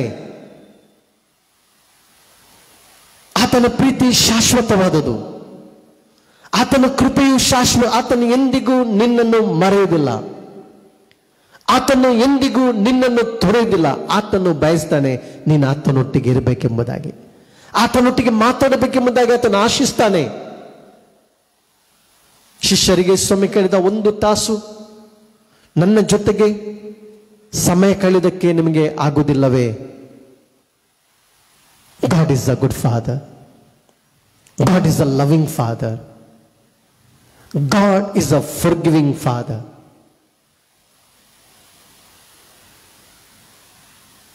His father saw him. ಅವನ ತಂದೆ ಅವನು ನೋಡಿದ. ಟರ್ನ್ ಮಾಡಲಿಲ್ಲ. ಬರ್ತಿದ್ದಾನೆ, ಪನಿಷ್ಮೆಂಟ್ ಅವನಿಗೆ ಕೊಡಬೇಕು, ನಾನು ಜೀವಂತಿರುವಾಗಲೇ ನನ್ನ ಆಸ್ತಿಯನ್ನು ಪಾಲು ಕೇಳಿದ್ದಾನೆ, ನನ್ನನ್ನು ಸತ್ತ ಲೆಕ್ಕಕ್ಕೆ ಎನಿಸಿದ್ದಾನೆ, ಹಣವನ್ನು ವ್ಯರ್ಥ ಮಾಡಿದ್ದಾನೆ, ನನ್ನ ಗೌರವಕ್ಕೆ ಆತನು ಕುಂದು ತಂದಿದ್ದಾನೆ, ಎಲ್ಲೋ ಹೋಗಿ ಬೇರೆ ದೇಶದಲ್ಲಿ ಹೋಗಿ ಗುಲಾಮನಾಗಿ ಜೀವಿಸಿದ್ದಾನೆ, ಬಟ್ಟೆ ಇಲ್ಲದವನಾಗಿ ಬಂದಿದ್ದಾನೆ, ನಿರ್ಗತಿಯನಾಗಿ ಬಂದಿದ್ದಾನೆ, ವಾಸನೆ ಬರ್ತದೆ. ತಂದೆ ಆ ರೀತಿ ಆಲೋಚಿಸಲಿಲ್ಲ. ಈ ಲೋಕದಲ್ಲಿ ಅದಕ್ಕೆ ವೇದವಾಕ್ಯ ಹೇಳ್ತದೆ, ಡಿಫ್ರೆನ್ಸ್. ಕೆಟ್ಟವರಾದ ನೀವು ನಿಮ್ಮ ಮಕ್ಕಳಿಗೆ ಒಳ್ಳೆಯ ಪದಾರ್ಥಗಳನ್ನು ಕೊಡುವುದಾದ್ರೆ, how much more will your heavenly father. ಕೆಟ್ಟವರಾದ ನೀವು ನಿಮ್ಮ ಮಕ್ಕಳಿಗೆ ಒಳ್ಳೆದನ್ನು ಕೊಡದೆ, ಪರಲೋಕದಲ್ಲಿರುವ ನಿಮ್ಮ ತಂದೆಯು ಒಳ್ಳೆದನ್ನೇ ಕೊಡ್ತಾನೆ ಎಂಬುದಾಗಿ ವೇದವಾಕ್ಯ ಹೇಳ್ತದೆ. ಈ ಲೋಕದ ತಂದೆ ಅನೇಕ ಸಲ ನೋಡ್ತೇವೆ, ಶರೀರ ಬಹುದ್ರಿಂದ ಸಂಬಂಧವನ್ನು ನೋಡ್ತೇವೆ, ತಂದೆ ಮಕ್ಕಳ ಸಂಬಂಧ. ಈ ರೀತಿಯಲ್ಲಿ ಒಂದು ವೇಳೆ ತಂದೆ ಮನನ್ನು ಬಿಟ್ಟು ಹೋಗಿ ದ್ರೋಹ ಮಾಡಿ ಅನ್ಯಾಯ ಮಾಡಿ ಎಲ್ಲವನ್ನು ಕಳೆದುಕೊಂಡು ವಾಪಸ್ ಬಂದರೆ ಅವನಿಗೆ ಕೊಡುವಂಥ ಒಂದು ಸ್ಥಾನ ಒಂದು ರೀತಿಯಲ್ಲಿ ಬೇರೆನಿರ್ತದೆ. ಸ್ವಲ್ಪ ಅವನಿಗೆ ಬುದ್ಧಿ ಕಲಿಸಬೇಕು, ಬುದ್ಧಿ ಬರಬೇಕು ಎಂಬುದಾಗಿ ಈ ರೀತಿಯಲ್ಲಿ ಆಲೋಚನೆ ಮಾಡ್ತೇವೆ. ತಂದೆ ಡಿಸಿಪ್ಲಿನ್ ಮಾಡ್ತಾನೆ, ನಿಜ, ಬೆತ್ತ ಹಿಡಿತಾನೆ, ಶಿಕ್ಷಿಸ್ತಾನೆ. ಯಾಕಂದ್ರೆ ವೇದವಾಕ್ಯ ಹೇಳ್ತದೆ, ಶಿಕ್ಷಿಸದ ತಂದೆ ಪಿತನಿಗೆ ಆತನ ಏನಾಗಿದ್ದಾನೆ, ಪುತ್ರನಿಗೆ ಶಿಕ್ಷಿಸಿದ ಪಿತ ಪುತ್ರನಿಗೆ ಆತನು ಶತ್ರು ಆಗಿದ್ದಾನೆ. ಶಿಕ್ಷೆ ಪ್ರೀತಿ, ಅದು ಒಳ್ಳೆದಕ್ಕಾಗಿ, ಡಿಸಿಪ್ಲಿನ್ಗೆ, ನೀವು ಒಳ್ಳೆದರಲ್ಲಿರಬೇಕು, ಸುಖವಾಗಿರ್ಬೇಕೆಂಬ ಉದ್ದೇಶದಿಂದ. ಶಿಕ್ಷೆ ಅದು ಏನಾಗಿದೆ ಅಂದರೆ ಶಿಕ್ಷಣವಾಗಿದೆ, ಶಿಸ್ತಾಗಿದೆ. ಅದು ಒಳ್ಳೆ ಜೀವನಕ್ಕಾಗಿ, ಜೀವನ ಮಾರ್ಪಡಿಸುವುದಕ್ಕಾಗಿ, ಮಾದರಿ ಜೀವನ ಜೀವಿಸುವುದಕ್ಕಾಗಿ ತಂದೆ ಶಿಕ್ಷಿಸ್ತಾನೆ. ಆದರೆ ಇಲ್ಲಿ ನಾವು ನೋಡ್ತಿದ್ದೇವೆ ತಂದೆಯ ಪ್ರೀತಿ, ತಂದೆಯ ಹೃದಯ, ನಮ್ಮ ಪರಲೋಕದಲ್ಲಿರುವ ತಂದೆ, ಇವತ್ತು ನಾವು ಹೃದಯಪೂರ್ವಕವಾಗಿ ಆರಾಧಿಸಿದಂಥ ನಮ್ಮ ತಂದೆ ಎಷ್ಟು ಒಳ್ಳೆಯವನು. ಇವತ್ತು ತಂದೆಯ ವಾಗ್ದಾನವನ್ನು ನೋಡ್ತೇವೆ, god is a forgiving father. ಪಾಪ ಪರಿಹಾರದ ವಾಗ್ದಾನವನ್ನು ನಾನು ಹೇಳಿಕ್ಕೆ ಇಷ್ಟಪಡ್ತೇನೆ. ಪಾಪ ಪರಿಹಾರದ ವಾಗ್ದಾನ, ಪಾಪಗಳು ಕ್ಷಮಿಸಲ್ಪಟ್ಟಂತ ಪ್ರಾಮಿಸ್, ತಂದೆಯಾದ ದೇವರ ಪ್ರಾಮಿಸ್, ವಾಗ್ದಾನ. ನಮ್ಮ ಪಾಪಗಳನ್ನು ಕ್ಷಮಿಸಿದ್ದಾನೆ ಆತನು.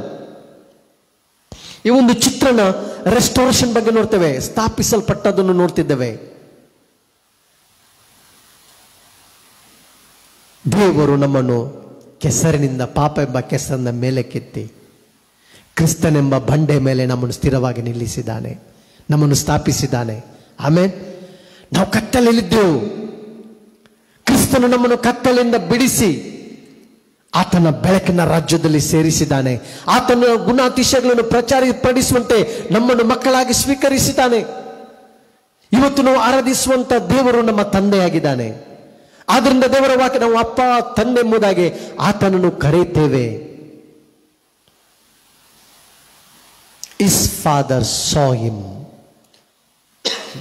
ತಂದೆ ಅವನನ್ನು ನೋಡಿದ. ಎರಡನೇದಾಗಿ ನಾವು ನೋಡ್ತಿದ್ದೇವೆ, ತಂದೆ ಅವನನ್ನು ದೂರದಲ್ಲಿರುವಾಗಲೇ ಅವನ ತಂದೆ ಅವನನ್ನು ಕಂಡು, ಎರಡನೇದಾಗಿ ಕನಿಕರ ಪಟ್ಟು ನೋಡಿದು ಮಾತ್ರ ಅಲ್ಲ, ದೂರದಿಂದ ಅವನ ಮೇಲೆ ಕನಿಕರ ಪಟ್ಟನು, ಮಗನ ಮೇಲೆ.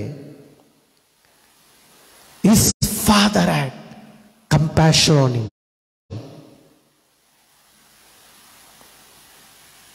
His father saw him.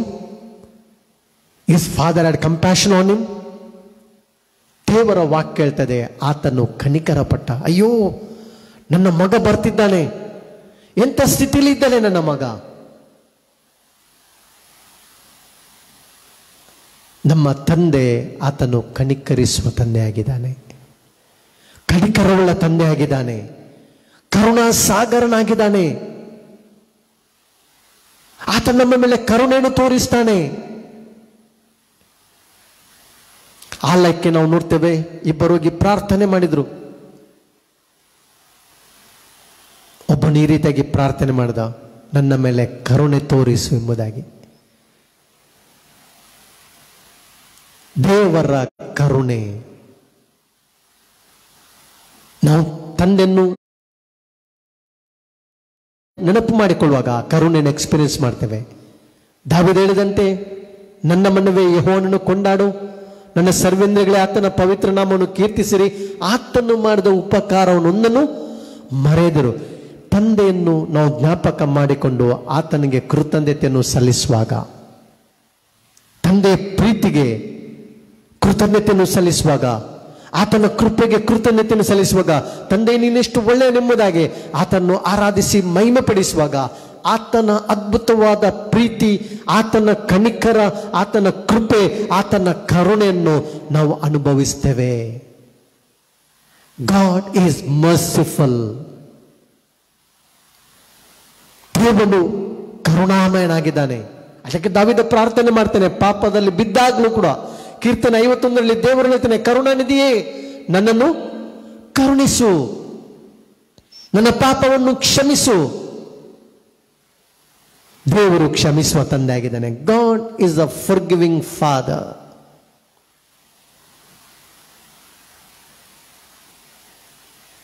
ದೇವರು ಕರುಣೆಯುಳ್ಳ ದೇವರಾಗಿದ್ದಾನೆ. ಮೂರನೇದಾಗಿ ನಾವು ನೋಡ್ತಿದ್ದೇವೆ, ತಂದೆ ದೂರದಿಂದ ಬರುವಾಗ ಅವನನ್ನು ಕಂಡು ಕನಿಕರಪಟ್ಟು ಓಡಿ ಬಂದು ಅವನ ಕೊರಳನ್ನಪ್ಪಿಕೊಂಡು ಅವನಿಗೆ ಬಹಳವಾಗಿ ಮುದ್ದಿಟ್ಟನು. 22ನೇ ವಚನ, ತಂದೆಯು ತನ್ನ ಆಳುಗಳಿಗೆ ಶ್ರೇಷ್ಠವಾದ ನಿಲುವಂಗಿಯನ್ನು ತಂದು ಇವನಿಗೆ ತೊಡಿಸಿರಿ ಅಂದನು. His father dressed him. ಮೂರನೇದಾಗಿ ನೋಡ್ತೇವೆ, ತಂದೆ ಏನು ಮಾಡಿದ? ಬರೀ ನೋಡಿದು ಮಾತ್ರ ಅಲ್ಲ, ಮಗನನ್ನು ಕರುಣಿಸಿದು ಮಾತ್ರ ಅಲ್ಲ, ವೇದವಾಕ್ಯ ಹೇಳ್ತಿದೆ, ಶ್ರೇಷ್ಠವಾದ ನಿಲುವಂಗಿ, ಶ್ರೇಷ್ಠವಾದ ಅತ್ಯುತ್ತಮವಾದ ನಿಲುವಂಗಿ, robe. His father dressed him. ಯಾಕೆ? ಬಟ್ಟೆ ಇರಲಿಲ್ಲ.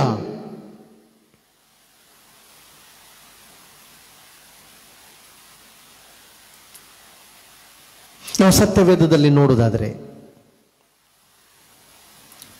ಯಾಕೋಬನು ಏಸವನಿಗೆ ಮೋಸ ಮಾಡ್ತಾನೆ. ಅವನು ಬೇಟೆಯ ಮಾಂಸ ತಂದು ಅಡಿಗೆ ಮಾಡಿಕೊಂಡು ಅತ್ಯುತ್ತಮವಾದ ಡ್ರೆಸ್, ಯಾರದದು? ಏಸವನ ಡ್ರೆಸ್ ಹಾಕಿಕೊಂಡು ತಂದೆ ಮುಂದೆ ಹೋಗ್ತಿದ್ದಾನೆ. ಯೋಸೇಫ ಈಜಿಪ್ಟ್ನಲ್ಲಿರುವಾಗ, ಅವನು ಪ್ರಧಾನಮಂತ್ರಿಯಾಗಿ ಅವನು ನೇಮಿಸುವಾಗ, ಅವನಿಗೆ ಅರಸನು ರಾಜ್ಯ ವಸ್ತ್ರಗಳನ್ನು, ಶ್ರೇಷ್ಠವಾದ ವಸ್ತ್ರವನ್ನು ತೊಡಿಸ್ತಾನೆ. ತಂದೆ ಆರ್ಡಿನರಿ ಡ್ರೆಸ್ ತರಲಿಲ್ಲ, ರಾಜಕುಮಾರನ ಡ್ರೆಸ್ ಅನ್ನೇ. ಅವನು ತನ್ನ ಮನೆಯಲ್ಲಿರುವಾಗ ಯಾವ ಡ್ರೆಸ್ ಅವನಿಗಿತ್ತು, ಆ ಡ್ರೆಸ್ ಅನ್ನು ತಂದು ಅವನಿಗೆ ಏನ್ ಮಾಡ್ತಿದ್ದಾನೆ? ಶ್ರೇಷ್ಠವಾದ ನಿಲುವಂಗಿಯನ್ನು ಅವನಿಗೆ ಏನ್ ಮಾಡ್ತಾನೆ? ತೊಡಿಸ್ತಾನೆ. His father dressed him. Accept ಮಾಡಿದ ಮಗನೆಂಬುದಾಗಿ, ಕೂಲಿಯಾಳ ಎಂಬುದಾಗಿ ಅಕ್ಸೆಪ್ಟ್ ಮಾಡಲಿಲ್ಲ. ಅವನು ಕೇಳಿದಿಷ್ಟೇ, ನಿನ್ನ ಕೂಲಿಯಾಳುಗಳಲ್ಲಿ ಒಬ್ಬನಾಗಿ ನನ್ನನ್ನು ಸ್ವೀಕರಿಸು. ಆದರೆ ತಂದೆ ಅವನಿಗೆ ಶ್ರೇಷ್ಠವಾದ ನಿಲುವಂಗಿಯನ್ನು ಕೊಟ್ಟ.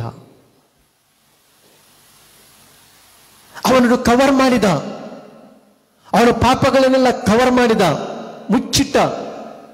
ಅವನ ಮಾನವನ್ನು ಮುಚ್ಚಿದ ತಂದೆ. ಮಾನ ಮುಚ್ಚಲಿಕ್ಕೆ ಒಂದು ಆರ್ಡಿನರಿ ಬಟ್ಟೆ ಸಾಕಾಗ್ತಿತ್ತು. ಆದರೆ ತಂದೆ ಹೇಳ್ತಿದ್ದಾನೆ, ಶ್ರೇಷ್ಠವಾದ ನಿಲುವಂಗಿ. ಯಾರಿವನು? ನನ್ನ ಮಗನು. ರಾಜಕುಮಾರನ ವಸ್ತ್ರವನ್ನು ಇವತ್ತು ತಂದೆ ಎಂತ ಪ್ರೀತಿ ಮಾಡಿದ್ದಾನೆ. ಲೋಕವನ್ನೇ ಪ್ರೀತಿಸಿ ತನ್ನ ಮಗನನ್ನು ಕೊಟ್ಟನು. God so loved the world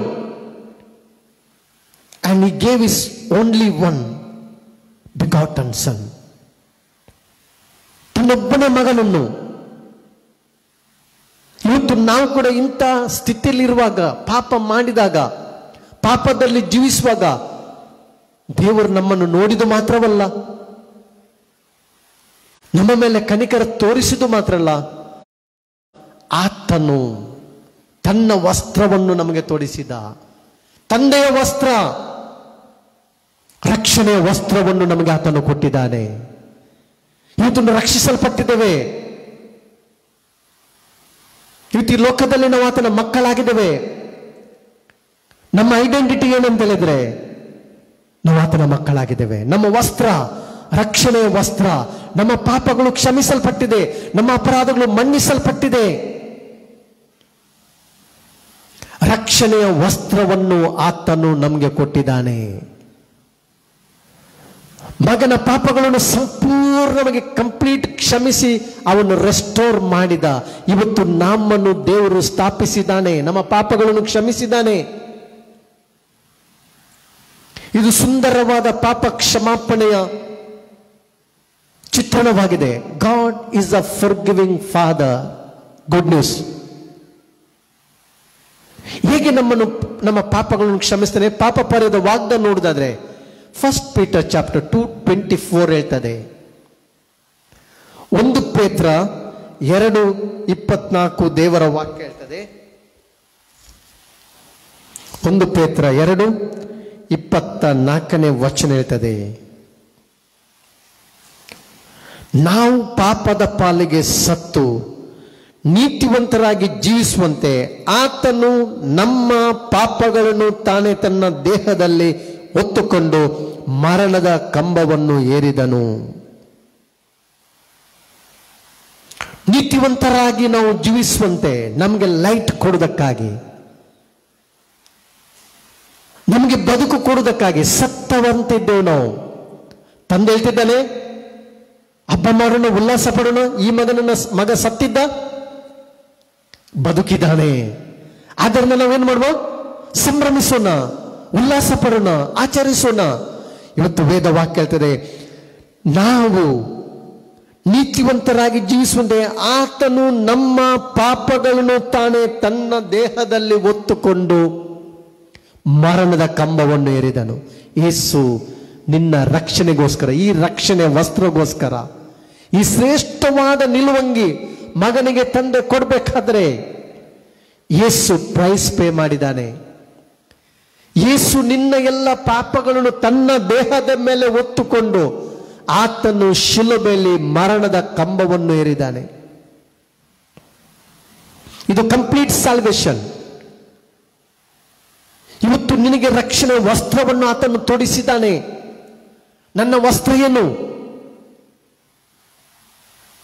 ನಾನು ರಕ್ಷಿಸಲ್ಪಟ್ಟಿದ್ದೇನೆ, ನಾನು ಬೆಳಕೆ ಆಗಿದ್ದೇನೆ, ದೇವರನ್ನು ಪ್ರತಿನಿಧಿಸ್ತೇನೆ ಭೂಲೋಕಕ್ಕೆ, ಬೆಳಕಿನ ರಾಜ್ಯದಲ್ಲಿದ್ದೇನೆ. ನನ್ನ ವಸ್ತ್ರ ಅದನ್ನು ಕಾಪಾಡಿಕೊಳ್ಳಬೇಕು. ವೇದವಾಕ್ಯ ಹೇಳ್ತದೆ, ನಿಮ್ಮ ವಸ್ತ್ರಗಳನ್ನು ಕಾಪಾಡಿಕೊಳ್ಳಿರಿ. ಮೈಲಿಗೆ ಮಾಡೋದು ಬೇಡ. ದೇವರು ನಿಜ ಕ್ಷಮಿಸ್ತಾನೆ, ಆದ್ರೆ ನಾವು ದೇವರೊಟ್ಟಿಗೆ ಹತ್ತಿರದಲ್ಲಿ ಇರೋಣ, ದೇವರ ಪ್ರೆಸೆನ್ಸ್ ಅಲ್ಲಿ ಇರೋಣ. ಲೋಕದ ಆಕರ್ಷಣೆಗೆ ಹೋಗುವಂಥದ್ದು ಬೇಡ. ಲೋಕದಕ್ಕಿಂತ ಉತ್ತಮವಾದ ಸಂತೋಷ ದೇವರ ಸನ್ನಿಧಿಯಲ್ಲಿದೆ. ವೇದವಾಕ್ಯ ಹೇಳ್ತಿದೆ, ಆತನ ಸನ್ನಿಧಿಯಲ್ಲಿ ಸಂತೋಷ ಪರಿಪೂರ್ಣ ಸೌಭಾಗ್ಯದ ಎಂಬುದಾಗಿ. ಅದರ ಪಾಪ ಪರಿಹಾರದ ವಾಗ್ದಾನ ಇವತ್ತು ನಿನಗೆ ಕ್ರಿಸ್ತನಲ್ಲಿ ಕಂಪ್ಲೀಟ್ 100% ನಿನಗೆ ಪಾಪ ಪರಿಹಾರ ಸಿಕ್ಕಿದೆ, ನೀನು ದೇವರ ಮಗುವಾಗಿದೆ. ಆದ್ದರಿಂದ ಸಿನ್ ಕಾನ್ಶಿಯಸ್ ಬೇಡ, ಗಿಲ್ಟಿ ಬೇಡ ನಮಗೆ. ಎಸ್, ನಾವು ಪಾಪ ಮಾಡ್ತೇವೆ, ದೇವರ ಬಳಿಗೆ ಬರೋಣ, ರಿಪೆಂಟ್ ಆಗೋಣ, ನಮ್ಮ ಪಾಪವನ್ನು ಅರಿಕೆ ಮಾಡೋಣ, ಕನ್ಫೆಸ್ ಮಾಡೋಣ. 1 ಯೋಹನ 1 ಹೇಳ್ತದೆ, ನಮ್ಮ ಪಾಪಗಳನ್ನು ನಾವು ಅರಿಕೆ ಮಾಡಿದಾಗ ಆತನು ನೀತಿವಂತನು ನಂಬಿಗಸ್ತನು ಆಗಿರುವುದರಿಂದ ಆತನ ಮಗನಾದ ಯೇಸುವಿನ ರಕ್ತವು ನಮ್ಮ ಸಕಲ ಪಾಪವನ್ನು ತೊಳೆದು ನಮ್ಮನ್ನು ಶುದ್ಧ ಮಾಡ್ತದೆ. ಎಲ್ಲ ನಿನ್ನ ಡಾಕ್ಯುಮೆಂಟ್, ಸಕಲ ಪಾಪ, ಆಲ್ ಸಿನ್ಸ್, ಒಂದು ಪಾಪ ಅಲ್ಲ, ಎಲ್ಲ ಪಾಪಗಳನ್ನು 1 ಯೋಹನ 1 ಹೇಳ್ತದೆ, ಯೇಸುವಿನ ರಕ್ತ ನಮ್ಮ ಸಕಲ ಪಾಪವನ್ನು ತೊಳೆದು ನಮ್ಮನ್ನು ಶುದ್ಧ ಮಾಡಿದೆ, ಪರಿಶುದ್ಧರನ್ನಾಗಿ ಮಾಡಿದೆ. ಯಾಕೆ? ನಾವು ದೇವರ ಮಕ್ಕಳು, ನಮ್ಮ ತಂದೆ ಆತನು ಪರಿಶುದ್ಧನು. ಹೋಲಿ ಫಾದರ್, ಲವಿಂಗ್ ಫಾದರ್, ಎಸ್, ಆದರೆ ಆತನು ಪರಿಶುದ್ಧನಾದ ತಂದೆಯಾಗಿದ್ದಾನೆ. ಅದನ್ನು ದೇವರ ವಾಕ್ಯ ಹೇಳ್ತದೆ, ನಿಮ್ಮ ತಂದೆಯು ಪರಿಶುದ್ಧನಾಗಿರೋ ಪ್ರಕಾರ ನೀವು ಪರಿಶುದ್ಧರಾಗಿರಿ. ಅದಕ್ಕೆ ಸ್ಯಾಲ್ವೇಷನ್ ಡ್ರೆಸ್ ನಮಗೆ ಕೊಟ್ಟಿದೆ. ತಂದೆ ಅವನಿಗೆ ಓಡಿ ಬಂದು ಅವನಿಗೆ ಹಗ್ ಮಾಡಿ ಅವನಿಗೆ ಮುತ್ತು ಕೊಟ್ಟು ಅವನಿಗೆ ಶ್ರೇಷ್ಠವಾದ ನಿಲುವಂಗಿ, ಶ್ರೇಷ್ಠವಾದ ನಿಲುವಂಗಿಯನ್ನು ಆತನೇನ್ ಮಾಡಿದ್ದಾನೆ? ಕೊಟ್ಟಿದ್ದಾನೆ.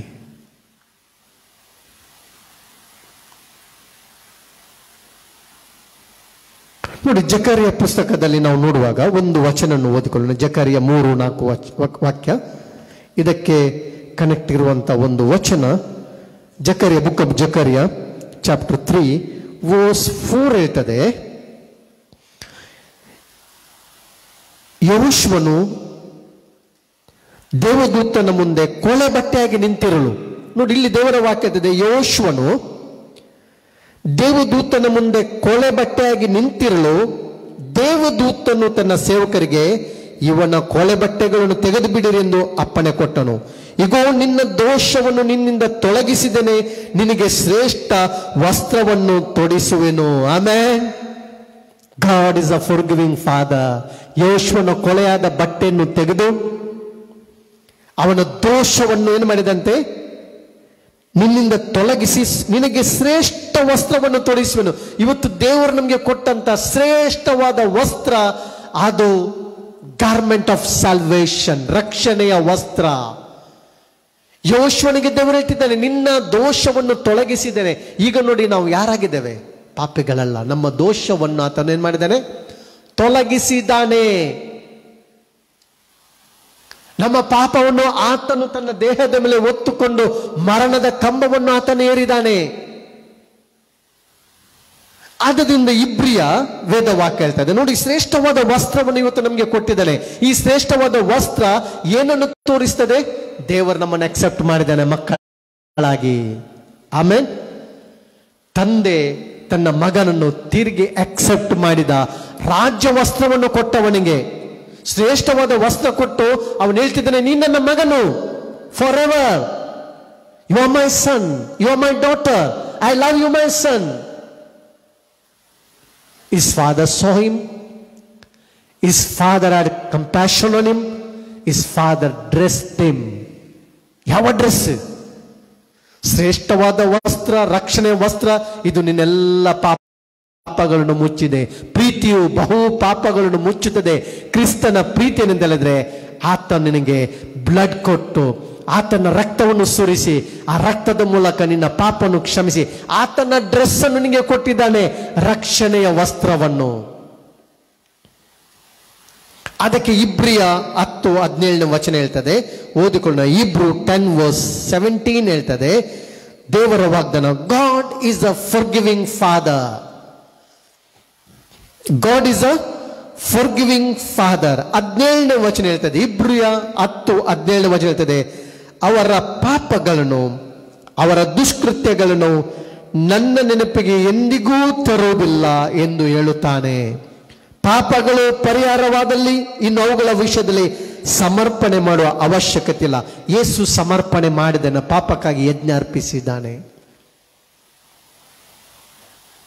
ದೇವರ ವಾಕ್ಯ ಹೇಳ್ತದೆ, ಪಾಪಗಳು ದುಷ್ಕೃತ್ಯ ನೆನಪಿಗೆ ತರುವುದಿಲ್ಲ. ಈಗ ದೇವರು ನಿನ್ನ ಪಾಪಗಳನ್ನು, ನೀನು ಹಿಂದೆ ಮಾಡಿದಂಥ ಪಾಪವನ್ನು ನಿನ್ನ ನೆನಪಿಗೆ ತರುವುದಿಲ್ಲ. ದೇವರ ನಿನ್ನ ದುಷ್ಕೃತ್ಯಗಳನ್ನು ಆತನು ಜ್ಞಾಪಕ ಮಾಡಿಕೊಳ್ಳುವುದಿಲ್ಲ. ಇದಕ್ಕೆ ಹೇಳುವುದು ದೇವರ ಪ್ರೀತಿ. God is a loving father, God is a good father, God is a forgiving father. ನಿನ್ನ ಪಾಪಗಳನ್ನು ಆತನು ಎಂದಿಗೂ ಜ್ಞಾಪಕಕ್ಕೆ ತರುವುದಿಲ್ಲ. ಆದ್ರೆ ಪಾಪ ಮಾಡುವುದನ್ನು ನೋ, ಅಬ್ಸಲ್ಯೂಟ್ಲಿ ನೋ. ಕೃಪೆ ಹೆಚ್ಚಾಯ್ತು ಮನೆಗೆ ಪಾಪ ಮಾಡ್ಬೋದಾ? ಎಂದಿಗೂ ಇಲ್ಲ. ದೇವರಿಂದ ಹುಟ್ಟಿದನು ಪಾಪ ಮಾಡುವುದಿಲ್ಲ ಎಂಬುದಾಗಿ ವೇದ ವಾಕ್ಯ ಹೇಳ್ತದೆ. ನಾವು ದೇವರ ಮಕ್ಕಳು, ನಾವು ದೇವರಿಂದ ಹುಟ್ಟಿದವರು, ತಂದೆಯ ಮಕ್ಕಳು. ನಾವು ಪಾಪ ಮಾಡಲಿಕ್ಕೆ ಆಗೋದಿಲ್ಲ. ಆದರೆ ಒಂದು ವೇಳೆ ನಾವು ಪಾಪ ಮಾಡುವುದಾದ್ರೆ ಯೇಸು ಇದ್ದಾನೆ. ಯೇಸುವಿನ ರಕ್ತ ನಮ್ಮ ಪಾಪವನ್ನು ತೊಳೆದು ಶುದ್ಧ ಮಾಡ್ತದೆ. ಆದರೆ ಅದರ ಅರ್ಥ ನಾವು ಅದನ್ನು ಗ್ರಾಂಟೆಡ್ ಆಗಿ ಎತ್ತಿಕೊಳ್ಳೋದಲ್ಲ. ಅದರಿಂದ ನಾನು ಹೇಳ್ತಿದ್ದೇನೆ, ದೇವರ ಪ್ರೆಸೆನ್ಸ್ನಲ್ಲಿ ನಮಗೆ ಸಂತೃಪ್ತಿ ಇದೆ. ದೇವರೊಟ್ಟಿಗೆ ಜೀವಿಸುವಾಗ, ತಂದೆ ಮನೆಯಲ್ಲಿ ನಾವು ಇರುವಾಗ, worship, prayer, spend time in prayer, spend time in word of god, spend time in worship. ನಾವು ದೇವರೊಟ್ಟಿಗೆ ಆ ಸಂಬಂಧದಲ್ಲಿರುವಾಗ ಲೋಕದ ಆಕರ್ಷಣೆ ನಮ್ಮನ್ನು ಟಚ್ ಮಾಡೋದಿಲ್ಲ. ಕೆಟ್ಟ ಆಲೋಚನೆಗಳು ನಮ್ಮನ್ನು ಅಟ್ಯಾಕ್ ಮಾಡಲಿಕ್ಕೆ ಆಗೋದಿಲ್ಲ. ಯಾಕಂದ್ರೆ ದೇವರ ಪ್ರೆಸೆನ್ಸ್ನಲ್ಲಿ ನಾವಿದ್ದೇವೆ. ದೇವರ ಗ್ಲೋರಿ, ದೇವರ ಪ್ರೆಸೆನ್ಸ್, ಆ ದೇವರ ಪ್ರೆಸೆನ್ಸ್ಲಿರುವಾಗ ನಾವು ಯಾವಾಗಲೂ ಸಂತೋಷ, ಸಮಾಧಾನ, ಸಂತೃಪ್ತಿ, ಆನಂದ ಭರಿತರಾಗಿರ್ತೇವೆ. ಇಲ್ಲಿ ವೇದ ವಾಕ್ಯ ಹೇಳ್ತದೆ, ದೇವರ ಪಾಪ ಪರಿಹಾರದ ವಾಗ್ದಾನ. ದೇವರು ದೂರದಲ್ಲಿರುವಾಗ ತಂದೆ ಓಡಿ ಹೋಗ್ತಾನೆ, ಮಗನನ್ನು ನೋಡ್ತಾನೆ, ಕನಿಕರ ಪಡ್ತಾನೆ, ಅವನನ್ನು ಏನು ಮಾಡ್ತಾನೆ, ಅಗ್ ಮಾಡ್ತಾನೆ, ಕಿಸ್ ಕೊಡ್ತಾನೆ, ಮತ್ತು ಏನು ಕೊಡ್ತಿದ್ದಾನಂದ್ರೆ ಅವನಿಗೆ ಶ್ರೇಷ್ಠವಾದ ನಿಲುವಂಗಿಯನ್ನು ಕೊಡ್ತಾನೆ, ಅಕ್ಸೆಪ್ಟ್ ಮಾಡ್ತಾನೆ, ಮಗನಾಗಿ ಅಕ್ಸೆಪ್ಟ್ ಮಾಡ್ತಾನೆ. ಅದನ್ನು ಇಲ್ಲಿ ನೋಡ್ತೇವೆ. ಪಾಪ ಪರಿಹಾರದ ವಾಗ್ದಾನಗಳು. ನಮ್ಮೆಲ್ಲ ಪಾಪನ ತನ್ನ ದೇಹದ ಮೇಲೆ ಆತನು ಹೊತ್ತುಕೊಂಡಿದ್ದಾನೆ, ಶಿಲುಬೆಯ ಕಂಬವನ್ನು ಏರಿದ್ದಾನೆ, ಯಜ್ಞ ಅರ್ಪಿಸಿದ್ದಾನೆ.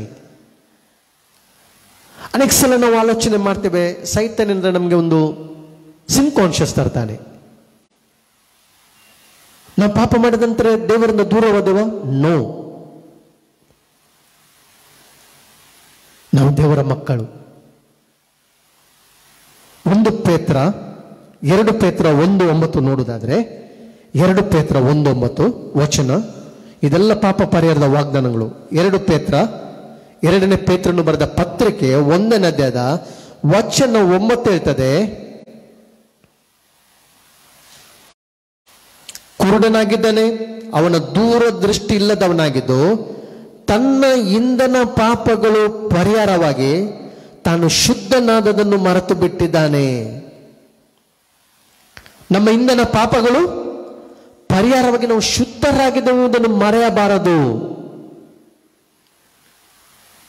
God is a forgiving father. ನಮ್ಮ ಪಾಪಗಳು ಏನಾಗಿದೆ? ಕ್ಷಮಿಸಲ್ಪಟ್ಟಿದೆ. ನಾವು ಶುದ್ಧರಾಗಿದ್ದೇವೆ,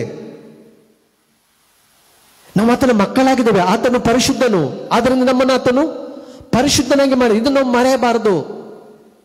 ನಮ್ಮ ತಂದೆ ಆತನು ಕ್ಷಮಿಸುವ ತಂದೆ. God is a forgiving father.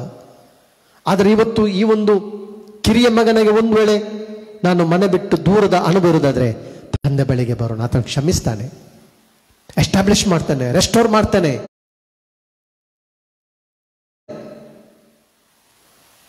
ತಿರುಗಿ ನಮಗೆ ಪೊಸಿಷನ್ ಆತನು ಕೊಡ್ತಾನೆ, ಮಗುವಾಗಿ ಸ್ವೀಕರಿಸ್ತಾನೆ.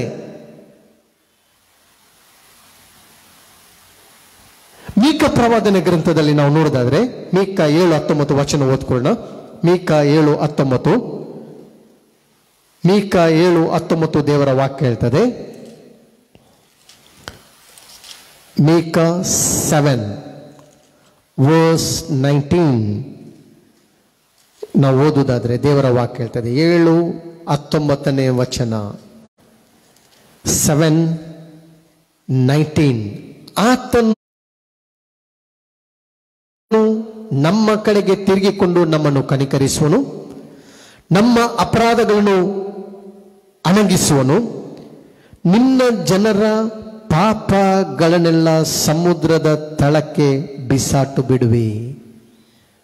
ನಮ್ಮೆಲ್ಲ ಪಾಪಗಳನ್ನು ಆತನು ಸಮುದ್ರದ ಆಳಕ್ಕೆ ಆತನು ಏನು ಮಾಡಿದಾರಂತೆ, ಹಾಕಿದ್ದಾನೆ. ಅದಕ್ಕಿನ್ನೂ ಜ್ಞಾಪಕಕ್ಕೆ ತರುವುದಿಲ್ಲ, ಅದು ಡಾಕ್ಯುಮೆಂಟ್ ಆಯಿತು. God is a forgiving father. ಸಮುದ್ರ ನಮ್ಮೆಲ್ಲ ಪಾಪಗಳನ್ನು ಆತನು ಸಮುದ್ರದ ಆಳಕ್ಕೆ ಆತನು ಎಸೆದು ಬಿಟ್ಟಿದ್ದಾನೆ. ಕೊಲೋಸ್ಯ 2:14 ಹೇಳ್ತದೆ, ನಮ್ಮ ಎಲ್ಲ ಅಪರಾಧಗಳನ್ನು ಆತನು ಕ್ಷಮಿಸಿದ್ದಾನೆ. ಮ್ಯಾಥ್ಯೂ 9:2 ಹೇಳ್ತದೆ, ಪಾಶೋರಿಗೆ ಮಗನೇ ನಿನ್ನ ಪಾಪಗಳು ಕ್ಷಮಿಸಲ್ಪಟ್ಟಿದೆ. ಪಾಶೋರಿಗೆ ಎದ್ದು ನಡೆ, ನೀನು ನಿನ್ನ ಪಾಪಗಳು ಕ್ಷಮಿಸಲ್ಪಟ್ಟಿದೆ. Your sins are forgiven. ಕೀರ್ತನೆ 103:12 ಓದ್ಕೊಂಡ ಸಾಮ್ಸ್ 103:12 ಹೇಳ್ತದೆ. ಕೀರ್ತನೆ 103:12 ಹೇಳ್ತದೆ. ಸಾಮ್ಸ್ 103:12. ಕೀರ್ತನೆ 103:12 ನಾವು ಓದುವುದಾದರೆ, ಪೂರ್ವಕ್ಕೆ ಪಶ್ಚಿಮಕ್ಕೆ ಎಷ್ಟು ದೂರವೋ ನಮ್ಮ ದ್ರೋಹಗಳನ್ನು ನಮ್ಮಿಂದ ತೆಗೆದು ಅಷ್ಟು ದೂರ ಮಾಡಿದ್ದಾನೆ. ತಂದೆ ಮಕ್ಕಳನ್ನು ಕನಿಕರಿಸುವಂತೆ ಆತ ನಮ್ಮನ್ನು ಕನಿಕರಿಸ್ತಾನೆ. ಎಷ್ಟು ದೂರ ಮಾಡಿದ್ದಾನೆ? ಡಿಸ್ಟೆನ್ಸ್ ಅನ್ನು ನಾವು ಕ್ಯಾಲ್ಕುಲೇಟ್ ಮಾಡ್ಲಿಕ್ಕೆ ಆಗ್ತದ? ಅಳತೆ ಮಾಡ್ಲಿಕ್ಕೆ ಆಗ್ತದ? ಪೂರ್ವ ಮತ್ತು ಪಶ್ಚಿಮದ ದೂರ, ಸಮುದ್ರದ ಆಳ, ಸಮುದ್ರದ ಆಳವನ್ನು ನಮ್ಗೆ ಅಳೆಯಲಿಕ್ಕೆ ಆಗ್ತದ? ಮೀಕ ಪ್ರವಾದ ಹೇಳ್ತಿದ್ದಾನೆ, ನಮ್ಮ ಪಾಪಗಳನ್ನು ಸಮುದ್ರದ ಆಳಕ್ಕೆ ಆತನು ಎಸೆದಿದ್ದಾನೆ. ಅಂದ್ರೆ ಅದು ಬೆಳೆನು ನೆನಪಿಗೆ ತರುದಿಲ್ಲ. ಈಗ ನೀನು ನನ್ನ ಮಗುವಾಗಿದ್ದಿ, ನೀನು ನನ್ನನ್ನು ಸ್ವೀಕರಿಸಿದೆ, ಅಕ್ಸೆಪ್ಟ್ ಮಾಡಿದೆ, ಆದ್ರಿಂದ ನೀನು ನನ್ನ ಮಗು. ಯೇಸುವನ್ನು ಯಾರು ಅಂಗೀಕರಿಸ್ತಾರೆ ಅವರಿಗೆ ದೇವರ ಮಕ್ಕಳಾಗುವಂತ ಭಾಗ್ಯ ಸಿಕ್ಕಿದೆ. ಈಗ ಇಲ್ಲಿ ದೇವರ ವಾಕ್ಯ ಹೇಳ್ತಿದೆ, ಪೂರ್ವಕ್ಕೆ ಪಶ್ಚಿಮಕ್ಕೆ ಎಷ್ಟು ದೂರ, ಎಷ್ಟು ಡಿಸ್ಟೆನ್ಸ್ ಇದೆ, ಅಷ್ಟು ವೇದ ವಾಕ್ಯ ಹೇಳ್ತದೆ. ನಮ್ಮ ದ್ರೋಹಗಳು ನಮ್ಮಿಂದ ಆತನು ಏನ್ ಮಾಡಿದಾನೆ, ಅಷ್ಟು ದೂರ ಮಾಡಿದ್ದಾನೆ. ಎಂತ ಪ್ರೀತಿಯ ದೇವರಲ್ವಾ? God is a forgiving father. God is a forgiving father. ಆದ್ದರಿಂದ ಈ ಪ್ಯಾಸೇಜ್ನಲ್ಲಿ ನಾವು ನೋಡುವಂತ ನಮ್ಮ ತಂದೆಯಾದ ದೇವರ ಚಿತ್ರಣ ಎಂದರೆ, ಮೊದಲನೆಗೆ ಇಸ್ ಫಾದರ್ saw him. ನಮ್ಮ ತಂದೆ ಯಾವಾಗಲೂ ನಮ್ಮನ್ನು ನೋಡ್ತಾನೆ, ಮರೆಯುವುದಿಲ್ಲ, ನಮ್ಮನ್ನು ನೋಡ್ತಾನೆ. ನಿನಗೆ ಅಪಾಯ ಆಗುವಾಗಲೇ ನಿನ್ನನ್ನು ರಕ್ಷಿಸ್ತಾನೆ. His father saw him. ಆತನನ್ನು ಕಾಪಾಡ್ತಾನೆ. ಡೇಂಜರ್ನ ಸಮಯದಲ್ಲಿ ನಿನ್ನ ಮೇಲೆ ಕೆತ್ತುತ್ತಾನೆ. ಸಮಸ್ಯೆ ಸಮಯದಲ್ಲಿ ನಿನ್ನ ಸಮಸ್ಯೆಯಿಂದ ತೆಗಿತಾನೆ, ಹೊರಗೆ ತರ್ತಾನೆ. ಇಕ್ಕಟ್ಟಿನ ಸ್ಥಳದಿಂದ ಬಿಡಿಸಿ ವಿಶಾಲವಾದ ಸ್ಥಳಕ್ಕೆ ಸೇರಿಸ್ತಾನೆ. His father saw him. His father had compassion on him. ದೇವರು ನಮ್ಮ ಮೇಲೆ ಯಾವಾಗಲೂ ಕರುಣೆಯನ್ನು ತೋರಿಸ್ತಾನೆ. ನವಾತನ ಮಕ್ಕಳು. Is father dressed him. ಶ್ರೇಷ್ಠವಾದ ನಿಲುವಂಗಿಯನ್ನು ನಮಗೆ ತೋರಿ ರಕ್ಷಣೆ ವಸ್ತ್ರವನ್ನು ಕೊಟ್ಟಿದ್ದಾನೆ. ನಮ್ಮ ಪಾಪಗಳು ಕ್ಷಮಿಸಲ್ಪಟ್ಟ. ಅದಕ್ಕೆ ವೇದ ವಾಕ್ಯ ಹೇಳ್ತದೆ, ಕೀರ್ತನೆ 32:1 ಯಾವನ ಪಾಪಗಳು ಕ್ಷಮಿಸಲ್ಪಟ್ಟಿದೆಯೋ, ಯಾವನ ಅಪರಾಧಗಳು ಪರಿಹಾರ ಆಗಿದೆಯೋ ಅವನೆಷ್ಟೋ ಧನ್ಯನೆಂಬುದಾಗಿ. ಇವತ್ತು ನಾವು ಬ್ಲೆಸ್ಡ್ ಪೀಪಲ್. ಯಾಕೆಂದ್ರೆ ನಮ್ಮ ಪಾಪಗಳು ಕ್ಷಮಿಸಲ್ಪಟ್ಟಿದ್ದೇವೆ, ತಂದೆ ನಮ್ಮನ್ನು ಮಕ್ಕಳಾಗಿ ಸ್ವೀಕರಿಸಿದ್ದಾನೆ, ಮತ್ತು ಆತನ ವಸ್ತ್ರವನ್ನು, ರಕ್ಷಣೆ ವಸ್ತ್ರವನ್ನು, ಶ್ರೇಷ್ಠವಾದ ವಸ್ತ್ರವನ್ನು ನಮಗೆ ಆತನು ಕೊಟ್ಟಿದ್ದಾನೆ.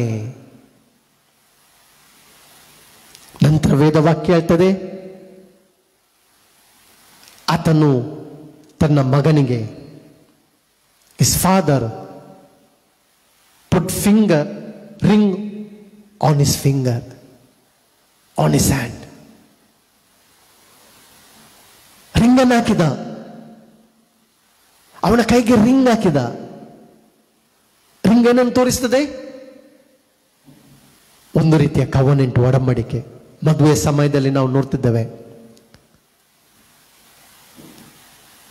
ವಚನ ಕೊಡುವಾಗ ನಾವು ಹೇಳ್ತೇವಲ್ವಾ, ಮದುವೆ ಒಡಂಬಡಿಕೆಯಲ್ಲಿ ಆ ರಿಂಗ್ ಎಕ್ಸ್ಚೇಂಜ್ ಮಾಡುವಾಗ ರಿಂಗ್ ಏನನ್ನು ತೋರಿಸ್ತದೆ? ಆ ಪ್ರೀತಿಯನ್ನು ತೋರಿಸ್ತದೆ. Symbol of love. ರಿಂಗ್ ಆ ಪ್ರೀತಿಯ ಒಂದು ಒಡಂಬಡಿಕೆಯನ್ನು ತೋರಿಸ್ತದೆ. ತಂದೆ ಮಗನಿಗೆ ರಿಂಗ್ ಹಾಕುವುದನ್ನು ಏನು ತೋರಿಸ್ತದೆ ಅಂದರೆ, ಶಾಶ್ವತವಾಗಿ ನೀ ನನ್ನ ಮಗನು, ಶಾಶ್ವತವಾಗಿ ನೀ ನನ್ನ ಮಗನು. ಅಧಿಕಾರ ತೋರಿಸ್ತದೆ. ರಿಂಗ್, ಮುದ್ರೆ, ಉಂಗುರ, ಅದು ಅಧಿಕಾರವನ್ನು ತೋರಿಸ್ತದೆ. ಎಸ್ತರ್ ಬುಕ್ 8ನೇ ವಚನ 2 ನೋಡುವ. Book of Esther chapter 8 verse 2 ನೋಡೋದಾದ್ರೆ ನಾವು ಎಸ್ತರ್ ಪುಸ್ತಕ 8ನೇದಲ್ಲಿ ಆ ವಚನ 2 ಓದುವುದಾದ್ರೆ, ವಚನ 2, ಆ ದಿನದಲ್ಲಿ ಅರಸನಾದ ಅಹಷ್ವೇರೋಷನು ಯಹೂದ್ಯರ ವೈರಿಯಾದ ಹಾಮಾನನ ಮನೆಯನ್ನು ಎಸ್ತೇರನಿಗೆ ಕೊಟ್ಟನು. ಆಕೆಯು ಮೊರ್ದೆಕೈಗೂ ತನಗಿರುವ ಸಂಬಂಧವನ್ನು ತಿಳಿಸಿದ್ದರಿಂದ ಅರಸನು ಮೊರ್ದೆಕೈಯನ್ನು ಒಡ್ಡೊಳಗದಲ್ಲಿ ಸೇರಿಸಿ ತಾನು ಹಾಮಾನನಿಂದ ತೆಗೆಸಿದ ತನ್ನ ಮುದ್ರೆಯುಂಗುರವನ್ನು ಅವನಿಗೆ ಕೊಟ್ಟನು. ಅರಸನು ಮುದ್ರೆಯುಂಗುರ ಯಾರಿಗೆ ಕೊಟ್ಟಿದ್ದ? ಹಾಮಾನನಿಗೆ ಕೊಟ್ಟಿದ್ದ. ಏನು? ಅದು ಅಧಿಕಾರ. ಹಾಮಾನ ಹೇಳಿದಾಗ ಎಲ್ಲ ದೇಶದವರು ಕೇಳಬೇಕು. ಅದು ಅವನ ಅಧಿಕಾರವನ್ನು ತೋರಿಸ್ತದೆ, ಅಥಾರಿಟಿಯನ್ನು ತೋರಿಸ್ತದೆ. ಈಗ ಇಲ್ಲಿ ನಾವು ನೋಡ್ತಿದ್ದೇವೆ, ಮೊರ್ದೆಕೈಗೆ ಹಾಮಾನನ ಉಂಗುರನ್ನು ತೆಗೆದು ಅಹಷ್ವೇರೋಷನು ಅರಸನು ಯಾರಿಗೆ ಕೊಡ್ತಿದ್ದಾನೆ? ಮೊರ್ದೆಕೈಗೆ ಕೊಡ್ತಿದ್ದಾನೆ. ಹಾಮಾನನ ರಿಂಗ್ ಅಂತ ತೆಗೆದು ಅವನ ಕೈಗೆ ರಿಂಗ್ ಹಾಕ್ತಾನೆ. ಇದು ಏನಂತ ತೋರಿಸಿದೆ? ಆ ರಿಂಗ್ ನೋಡುವಾಗ ಎಲ್ಲರೂ ಅವನಿಗೆ ರೆಸ್ಪೆಕ್ಟ್ ಕೊಡ್ತಾರೆ. ಇವನು ಯಾರು? ಇವತ್ತು ಈ ಮಗನಿಗೆ ರಿಂಗ್ ಕೊಡುವಾಗ ಮನೆ ಒಳಗೆಲ್ಲ ಕೂಲಿ ಆಳುಗಳು ರೆಸ್ಪೆಕ್ಟ್ ಮಾಡ್ತೇವೆ. ಇವನು ಯಾರು? ರಾಜನ ಮಗ. ಇವನ ಕೈಯಲ್ಲಿ ರಿಂಗ್ ಇದೆ. ಇವನ್ ಹೇಳಿ ಕೇಳ್ಬೇಕು. ಇಲ್ಲದ್ರೆ ಹೋಗು ಮಾರ, ನೀನ್ ಯಾರು ಅಂದೇನು ಮೇಯಿಸಿದ್ಯಲ್ಲ. ನೋ, ಎಲ್ಲರೂ ರಿಂಗ್ ನೋಡುವಾಗ ಕೇಳ್ತಿದ್ದಾರೆ, ರೆಸ್ಪೆಕ್ಟ್ ಮಾಡ್ತಿದ್ದಾರೆ. ಓ, ಇವನು ರಾಜನ ಮಗನು, ರಾಜಕುಮಾರ, ತಂದೆಯ ಮಗನು. ಕೂಲಿಯಾಳುಗಳು ರೆಸ್ಪೆಕ್ಟ್ ಮಾಡ್ತಾರೆ. ರಿಂಗ್ ಅದು ಅಧಿಕಾರವನ್ನು ತೋರಿಸ್ತದೆ, ಒಡಂಬಡಿಕೆಯನ್ನು ತೋರಿಸ್ತದೆ. ತಂದೆ ಮಗನನ್ನು ಅವನ ಮನೆ ಒಳಗೆ ಅಕ್ಸೆಪ್ಟ್ ಮಾಡಿದ್ದಾನೆ, ಮಗನಾಗಿ ಅಕ್ಸೆಪ್ಟ್ ಮಾಡಿದ, ಕೂಲಿ ಆಲಾಗಿ ಅಲ್ಲ. ಅವನು ರಿಕ್ವೆಸ್ಟ್ ಮಾಡಿದ್ದು ಕೂಲಿ ಆಲಾಗಿ ಅಕ್ಸೆಪ್ಟ್ ಮಾಡಿ ಎಂಬುದಾಗಿ. ಎಸ್, ನಾವು ಕರ್ತನ ತೋಟದಲ್ಲಿ ನಾವು ಸರ್ವೆಂಟ್ ಆಗಿದ್ದೇವೆ, ಆದರೆ ನಮ್ಮ ಸಂಬಂಧ ನಾವು ದೇವರ ಮಕ್ಕಳಾಗಿದ್ದೇವೆ. ತಂದೆ ಮಗನನ್ನು ರಿಂಗ್ ಹಾಕಿ ಅಕ್ಸೆಪ್ಟ್ ಮಾಡಿದ, ಮಗನಿಗೆ ತಿರುಗಿ ಅಧಿಕಾರ ಕೊಟ್ಟ. ಮನೆಯಲ್ಲಿ ನೀನು ಕೂಲಿ ಆಳಲ್ಲ, ನೀ ನನ್ನ ಮಗನು.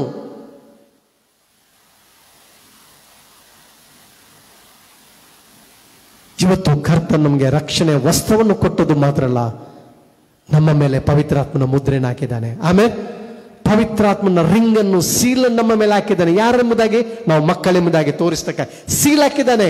ಸೈತಾನ್ ನೋಡೋಕೆ ನಾವು ಸೀಲ್, ಇದು ಕ್ರಿಸ್ತನ ಪ್ರಾಪರ್ಟಿ. ಅದಕ್ಕೆ ನಾವು ದೇವರ I am anointed, I am established and sealed by god. ಆತ ನಮ್ಮನ್ನು ಅಭಿಷೇಕಿಸಿ ನಮ್ಮನ್ನು ಸ್ಥಾಪಿಸಿ ಪವಿತ್ರಾತ್ಮನ ಮುದ್ರೆಯನ್ನು ನಮ್ಮ ಮೇಲೆ ಹಾಕಿದ್ದಾನೆ, ಮಕ್ಕಳೆಂಬುದಾಗಿ. ಈ ರಿಂಗ್ ಮಕ್ಕಳೆಂಬುದಾಗಿ ತೋರಿಸುವಂಥದ್ದು, ಅಧಿಕಾರವನ್ನು ತೋರಿಸುವಂಥದ್ದು. ದೇವರ ಮಕ್ಕಳಾಗುವ ಅಧಿಕಾರ ನಮಗೆ ಕೊಟ್ಟಿದ್ದಾನೆ. ಯಾರು ಯೇಸು ಕ್ರಿಸ್ತನನ್ನು ಅಂಗೀಕರಿಸಿ ಅವರಿಗೆ ದೇವರ ಮಕ್ಕಳಾಗುವಂಥ ಅಧಿಕಾರ ನಮಗೆ ಇವತ್ತು ಪವಿತ್ರಾತ್ಮನ ಮುದ್ರೆ ರಿಂಗ್ ಅನ್ನು ಹಾಕಿದ್ದಾನೆ. ದೇವರು ಅಕ್ಸೆಪ್ಟ್ ಮಾಡಿದ್ದಾನೆ. ರಕ್ಷಣೆ ವಸ್ತ್ರ ಹಾಕಿಕೊಂಡು ನಮ್ಮ ಮೇಲೆ ಆತನ್ನು ಸೀಲ್ ಹಾಕಿದ್ದಾನೆ. ಇದು ನನ್ನ ಪ್ರಾಪರ್ಟಿ, ಇವನು ನನ್ನ ಮಗನು. ಸೈತಾನೇ ನೀನು ಮುಟ್ಲಿಕ್ಕೆ ಆಗುದಿಲ್ಲ, ನೀನು ಇವನನ್ನು ಟಚ್ ಮಾಡ್ಲಿಕ್ಕೆ ಆಗುದಿಲ್ಲ, ಇದು ನನ್ನ ಮಗನು. ನಂತರ ನೋಡ್ತಿದ್ದೇವೆ, ಮಗನ ಕಾಲಿಗೆ ಆತನು ಜೋಡನ್ನು ಹಾಕ್ತಿದ್ದಾನೆ. ಲಾಸ್ಟ್ ವರ್ಸ್ ನಾವು ಓದಿಕೊಳ್ಳೋಣ. ಲೂಕ್ ಚಾಪ್ಟರ್ 15 22 ವರ್ಷ ಹೇಳ್ತದೆ. ಶ್ರೇಷ್ಠವಾದ ನಿಲುವಂಗಿನ ತಟ್ಟನ್ನು ತಂದು ತೋಡಿಸಿರಿ, ಇವನ ಕೈಗೆ ಉಂಗುರವನ್ನು ನೀಡಿರಿ, ಕಾಲಿಗೆ ಜೋಡನ್ನು ಮೆಡಿಸಿರಿ. ಕಾಲಿಗೆ ಜೋಡು, ಶೂಸ್. ಹಿಂದೆ ಬರುವಾಗ ಶೂಸ್ ಇರಲಿಲ್ಲ, ಹೋಗುವಾಗ ಶೂಸ್ ಹಾಕಿಕೊಂಡು ಹೋಗಿದ ತಂದೆ ಮನೆಯಿಂದ ಹೋಗುವಾಗ ಅಲ್ವಾ? ಒಳ್ಳೆ ಶೂಸ್, ನೈಕಾ ಒಳ್ಳೆ ಶೂಸ್ ಹಾಕಿ ಹೋಗಿದ್ದಾನೆ. ಹಿಂದೆ ಬರುವಾಗ ಶೂಸ್ ಇಲ್ಲ, ಕಾಲಿನಲ್ಲಿ ಬಂದಿದ್ದಾನೆ ಮಗ. ಅದಕ್ಕೆ ತಂದೆ ಹೇಳ್ತಾನೆ ಅವನಿಗೆ ಬೆಸ್ಟ್ ಶೂಸ್ ಅನ್ನು ಹಾಕಿರಿ. ಶೂಸ್ ಏನನ್ನು ತೋರಿಸ್ತದೆ ಅಂತ ಹೇಳಿದ್ರೆ, ಆ ಬೈಬಲ್ ಕಾಲದಲ್ಲಿ, ಬೈಬಲ್ ಸಮಯದಲ್ಲಿ, ಓಲ್ಡ್ ಟೆಸ್ಟಮೆಂಟ್ನಲ್ಲಿ ಶೂಸ್ ಹಾಕದವರು, ಚಪ್ಪಲಿ ಹಾಕದವರು ಯಾರಂದಲ್ಲಿದ್ರೆ ಗುಲಾಮರು. ಕೂಲಿ ಮಾಡುವವರು ಮಾತ್ರ ಅವರು ಏನಾಗುವುದಿಲ್ಲ, ಕೂಲಿ ಅಲಗಳು. ತೋಟದಲ್ಲಿ ಕೂಲಿ ಕೆಲಸ ಮಾಡುವವರಾಗ್ಲಿ ಗುಲಾಮರು, ಅವರು ಜೋಡಾಗ್ತಿರ್ಲಿಲ್ಲ ಓಲ್ಡ್ ಟೆಸ್ಟಮೆಂಟ್ ಸಮಯದಲ್ಲಿ. ಕಾಲಿಗೆ ಅವರಿಗೆ ಮೆಟ್ಟಲ್ ಇರ್ತಿರ್ಲಿಲ್ಲ. ಶೂಸ್ ಹಾಕಿರೋನು ಯಾರು ಅಂತ ಹೇಳಿದ್ರೆ ಒಳ್ಳೆ ಪೊಸಿಷನ್ ಇರುವವನು, ಸಾಹುಕಾರ, ಅವನ ಮಗ ಆ ಪ್ರಾಪರ್ಟಿಗೆ ಹಕ್ಕುದಾರನಾಗಿರೋನು ಶೂಸ್ ಹಾಕ್ತಾನೆ. ಈಗ ತಂದೆ ಹೇಳ್ತಾನೆ, ಅವನಿಗೆ ಶೂಸ್ ಹಾಕಿರಿ, ಏನಂತ ಹೇಳಿದ್ರೆ ಅವನ ನನ್ನ ಮಗ, ಕೂಲಿ ಅಲ್ಲಲ್ಲ, ನನ್ನ ಮಗ. ಆಮೇಲೆ ಇವತ್ತು ದೇವರು ನಮ್ಮನ್ನು ತಂದೆಯಾಗಿ ನಮ್ಮನ್ನು ಏನು ಮಾಡಿದ, ಅಕ್ಸೆಪ್ಟ್ ಮಾಡಿದ, ಮಕ್ಕಳಾಗಿ ಅಕ್ಸೆಪ್ಟ್ ಮಾಡಿದ್ದಾನೆ. ನಮ್ಮ ತಂದೆ ನಮ್ಮನ್ನು ಮಕ್ಕಳಾಗಿ ಸ್ವೀಕರಿಸಿ ನಾವು ಆತನ ಮಕ್ಕಳಾಗಿದ್ದೇವೆ. ಎಂತ ಒಂದು ಸುಂದರವಾದ ಜೀವನ ನಮ್ಮದು. ಕ್ರಿಸ್ತನಲ್ಲಿರುವಂತ ಜೀವನ ಆನಂದ, ಆನಂದ. ಆದ್ದರಿಂದ ನಾವು ಕೊರತೆಯಲ್ಲಿ ಜೀವಿಸುವುದು ಬೇಡ. ತಂದೆಯ ಮನೆಯಲ್ಲಿ ನಾವು ಇದ್ದೇವೆ, ನಾವು ಪರಲೋಕ ಸಂಸ್ಥಾನದವರು. ಇವೊಂದು ನಮಗೆ ಕಷ್ಟ ಇರ್ಬೋದು, ಟ್ರಯಲ್ಸ್, ಪ್ರಾಬ್ಲಮ್ಸ್ ಇರ್ಬೋದು, ಆದರೆ ಗುಡ್ ನ್ಯೂಸ್ ಎಂದರೆ ನಮ್ಮ ತಂದೆ ಇದ್ದಾನೆ ನಮ್ಮನ್ನು ಪೋಷಿಸಲು. ಆಕಾಶದಲ್ಲಿ ಹರಡು ಹಕ್ಕಿಗಳನ್ನು ಪೋಷಿಸುವಂತ ತಂದೆ ನಮ್ಮನ್ನು ಪೋಷಿಸ್ತಾನೆ, ನಮ್ಮ ಸಂರಕ್ಷಣೆ ಮಾಡ್ತಾನೆ, ನಮ್ಮನ್ನು ಕಾಯ್ತಾನೆ, ನಮ್ಮನ್ನು ಕಾಪಾಡ್ತಾನೆ. ಭೂಲೋಕದಲ್ಲಿ ಯಾವ ರೀತಿಯ ಫ್ಯಾಮಿನ್ ಬಂದರೂ ಕೂಡ, ಸಿಚುವೇಶನ್ ಬಂದರೂ ಕೂಡ, ಯಾವ ರೀತಿಯ ರೋಗ ಬಾಧೆಗಳು ಬಂದರೂ ಕೂಡ ನಮ್ಮನ್ನು ಕಾಯುವ ತಂದೆ ಇದ್ದಾನೆ, ನಮ್ಮನ್ನು ಪ್ರೀತಿಸುವ ತಂದೆ ಇದ್ದಾನೆ. ಆದ ನಂತರ ತಂದೆ ಹೇಳ್ತಿದ್ದಾನೆ, ಶ್ರೇಷ್ಠವಾದ ಏನ್ ಮಾಡ್ಬೇಕಂದ್ರೆ ಕೊಬ್ಬಿಸಿದ ಪಶುವನ್ನು, ಆರ್ಡಿನರಿ ಅಲ್ಲ, ಫ್ಯಾಟ್ ಅಂಡ್ ಕಾಫ್, ಕೊಬ್ಬು ಇರುವಂತ, ಕೊಬ್ಬಿದ ಶ್ರೇಷ್ಠವಾದ. ನಾವು ಸತ್ಯವೇದ ಎಲ್ಲ ಕಡೆ ನೋಡುವಾಗ ಯಜ್ಞಕ್ಕೆ ಶ್ರೇಷ್ಠವಾದ ಕೊಬ್ಬಿನ ಪಶುವನ್ನು ನಾವು ನೋಡ್ತೇವೆ, ಕೊಬ್ಬಿದ ಕರುವನ್ನು ಕೊಡುವಂತ ನಾವು ನೋಡ್ತಿದ್ದೇವೆ. ಕೊಬ್ಬಿದಂತ ಬಹಳ ಟೇಸ್ಟ್ ಅಲ್ವಾ, ರುಚಿ. ಕೊಬ್ಬಿದ ಕರವನ್ನು ಕೊಯ್ಬೇಕು. ಯಾಕೆಂತ ಹೇಳಿದ್ರೆ ಹಬ್ಬ ಮಾಡ್ಬೇಕು, ಈಗ ಉಲ್ಲಾಸ ಪಡಬೇಕು, ಸಂತೋಷ ಪಡಬೇಕು. ನನ್ನ ಮಗ ಸತ್ತೋಗಿದ, ಆತನು ತಿರುಗಿ ಬದುಕಿ ಬಂದಿದ್ದಾನೆ. ಆ ಕೊಬ್ಬಿದ ಕರು ಯೇಸುವಿನ ಯಜ್ಞವನ್ನು ತೋರಿಸ್ತದೆ. ಯೇಸು ನಮಗೋಸ್ಕರ ಯಜ್ಞವಾಗಿದ್ದಾನೆ. ಆಮೇಲೆ ಈ ಶ್ರೇಷ್ಠವಾದ ನಿಲುವಂಗಿ, ಈ ರಿಂಗ್, ಈ ಶೂಸ್ ನಮ್ಗೆ ಇವತ್ತು ಸಿಗ್ಬೇಕಾದ್ರೆ ಈ ಶ್ರೇಷ್ಠವಾದ ಜೀವನ ಯೇಸು ತನ್ನನ್ನು ಸ್ಯಾಕ್ರಿಫೈಸ್ ಮಾಡಿದ್ದಾನೆ. ಇಗೋ ಯಜ್ಞಕ್ಕೆ ದೇವರು ನೇಮಿಸಿದ ಕುರಿ, ಲೋಕದ ಸಕಲ ಜನರ ಪಾಪಗಳು ನಿವಾರಣೆ ಮಾಡುವಾತನು. ಯೆಹೋವನನ್ನು, ಯೇಸುವನ್ನು ನೋಡುವಾಗ ಆತನು ಹೆಚ್ಚಿಸಲ್ಪಡಬೇಕು, ನಾನು ತಗ್ಗಿಸಲ್ಪಡಬೇಕು. ಆತನ ಕೆರದ ಬಾರನ್ನು ಕೂಡ ನಾನು ಮುಟ್ಲಿಕ್ಕೆ ಯೋಗ್ಯನಲ್ಲ. ಅಂತ ಮಹಿಮೆಯ ದೇವರು ನಿನಗೆ ಮನುಷ್ಯನಾಗಿದ್ದಾನೆ. God was manifested in the flesh. ತನ್ನನ್ನು ತಗ್ಗಿಸಿಕೊಂಡು ಶಿಲುಬೆಯ ಮರಣವೊಂದು ವಿಧೇನ. ಆತನ ವಸ್ತ್ರವನ್ನು ಆತನ ನಿಂಗೆ ಕೊಟ್ಟ. ಆತನ ವಸ್ತ್ರ ತೆಗೆದ್ರು, ನಿಲುವಂಗಿನ ತೆಗೆದ್ರು, ಚೀಟಿ ಹಾಕಿದ್ರು, ಪಾಲ್ ಮಾಡಿದ್ರು. ಯಾಕೆ? ನಿನಗೆ ಶ್ರೇಷ್ಠವಾದ ವಸ್ತ್ರ ಕೊಡುವುದಕ್ಕಾಗಿ, ನಿನಗೆ ರಿಂಗ್ ಕೊಡುವುದಕ್ಕಾಗಿ, ನಿನಗೆ ಶೂಸ್ ಕೊಡುವುದಕ್ಕಾಗಿ, ನಿನ್ನನ್ನು ಮಗನಾಗಿ ಅಕ್ಸೆಪ್ಟ್ ಮಾಡುವುದಕ್ಕಾಗಿ ಯೇಸು ಬಲಿಯಾಗಿದ್ದಾನೆ ಶಿಲುಬೆಯಲ್ಲಿ. ಯೇಸು ಯಜ್ಞವಾಗಿದ್ದಾನೆ. ಆದ್ದರಿಂದ ಪ್ರಿಯರೇ, god is a forgiving father. ನಿನ್ನ ಪಾಪಗಳನ್ನು ಸಮುದ್ರದ ಆಳಕ್ಕೆ ಆತನು ಹಾಕಿದ್ದಾನೆ. ನಿನ್ನ ಪಾಪನೆಂದು ಆತ ನೆನಪಿಗೆ ತರುವುದಿಲ್ಲ. ಪೂರ್ವಕ್ಕೆ ಪಶ್ಚಿಮಕ್ಕೆ ಎಷ್ಟು ದೂರವೋ ಅಷ್ಟು ನಿನ್ನ ಪಾಪ ದೂರ ಮಾಡಿದ್ದಾನೆ. ಆದ್ದರಿಂದ ಲೋಕದ ಕಡೆಗೆ ಹೋಗುವುದು ಬೇಡ.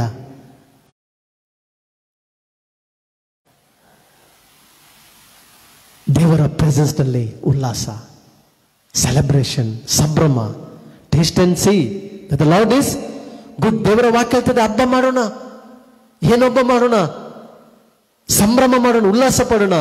ಅದರ್ಥ ಏನಂದ್ರೆ ಕರ್ತನನ್ನು ಆರಾಧಿಸೋಣ, ಕರ್ತನ ಮಹಿಮೆ ಪಡಿಸೋಣ. Rejoice in the Lord always. Again I say rejoice in the Lord always. God is a good God. ದೇವರು ಒಳ್ಳೆಯವನು. ಆತನ್ನು ಆರಾಧಿಸೋಣ. ಇದು ನಮಗೆ ಹಬ್ಬ. ವರ್ಷಿಪ್ ನಮಗೆ ಹಬ್ಬ. ವೇದವಾಕ್ಯದ ಸಂದೇಶ ನಮ್ಮ ಆತ್ಮಿಕ ಭೋಜನ. ಸಂತೃಪ್ತಿ ಕೊಡ್ತದೆ, ಸಮಾಧಾನ ಕೊಡ್ತದೆ. ದೇವರ ವಾಕ್ಯ ಆತ್ಮಿಕ ಆಹಾರ, ಧೈರ್ಯ ಕೊಡ್ತದೆ, ಮನಶಾಂತಿ ಕೊಡ್ತದೆ, ಸಮಾಧಾನ ಕೊಡ್ತದೆ, ಸ್ವಸ್ಥ ಮಾಡ್ತದೆ, ಆರೋಗ್ಯ ಕೊಡ್ತದೆ. ವರ್ಷಿಪ್ ದೇವರ ಒಳ್ಳೆತನವನ್ನು ಅನುಭವಿಸ್ತೇವೆ, ದೇವರ ರೆಕ್ಕೆಯನ್ನು ನಾವು ಅನುಭವಿಸ್ತೇವೆ. ಇಲ್ಲಿ ನಾವು ನೋಡ್ತೇವೆ, ತಂದೆಯ ಚಿತ್ರಣವನ್ನು ನೋಡ್ತಿದ್ದೇವೆ. ಎಂಥ ಒಳ್ಳೆ ತಂದೆ ನಮಗಿದ್ದಾನೆ ಪ್ರಿಯರೇ. God is a good father. God is a loving father. God is a forgiving father. ಅದರಿಂದ ಎದ್ದೇಳು, ರೈಸ್.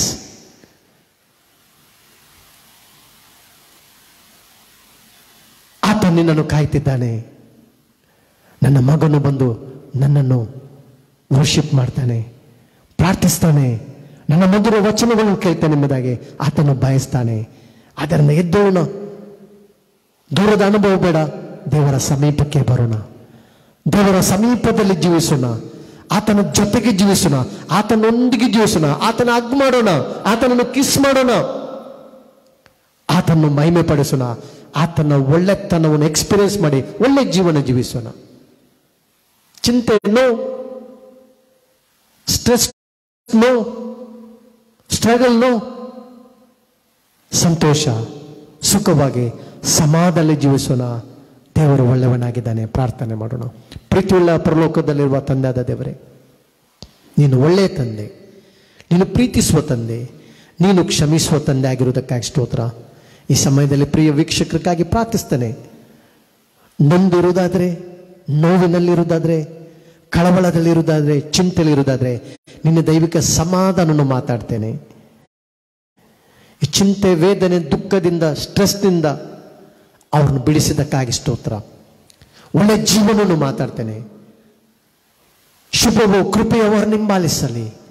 ಆರೋಗ್ಯವನ್ನು ಮಾತಾಡ್ತೇನೆ, ಸಮಾಧಾನ ಮಾತಾಡ್ತೇನೆ, ಅವರ ಕುಟುಂಬದಲ್ಲಿ ಸಮಾಧಾನ, ಸಂತೋಷ, ಸಂತೃಪ್ತಿಯನ್ನು ಮಾತಾಡ್ತೇನೆ.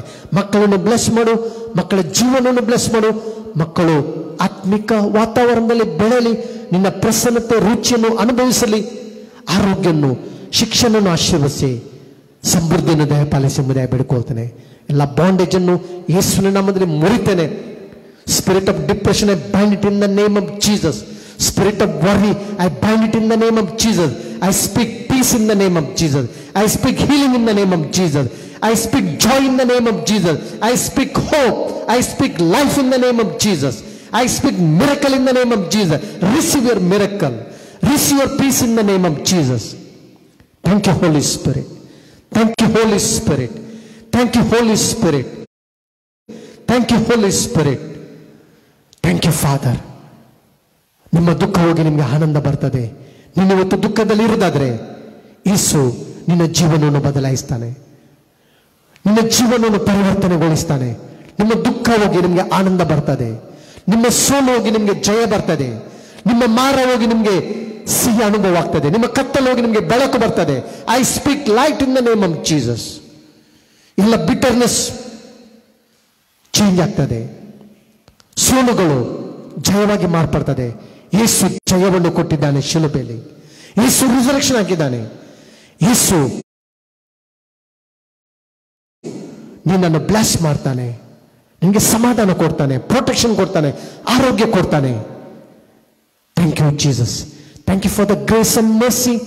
Thank you for the blessings. Thank you for the protection. We give you glory, honour and praise, Father. The wonderful and matchless name of Jesus we pray, Father. Amen. Amen.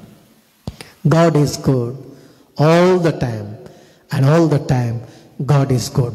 ದೇವರು ನಿಮ್ಮೆಲ್ಲರನ್ನು ಆಶೀರ್ವದಿಸಲಿ.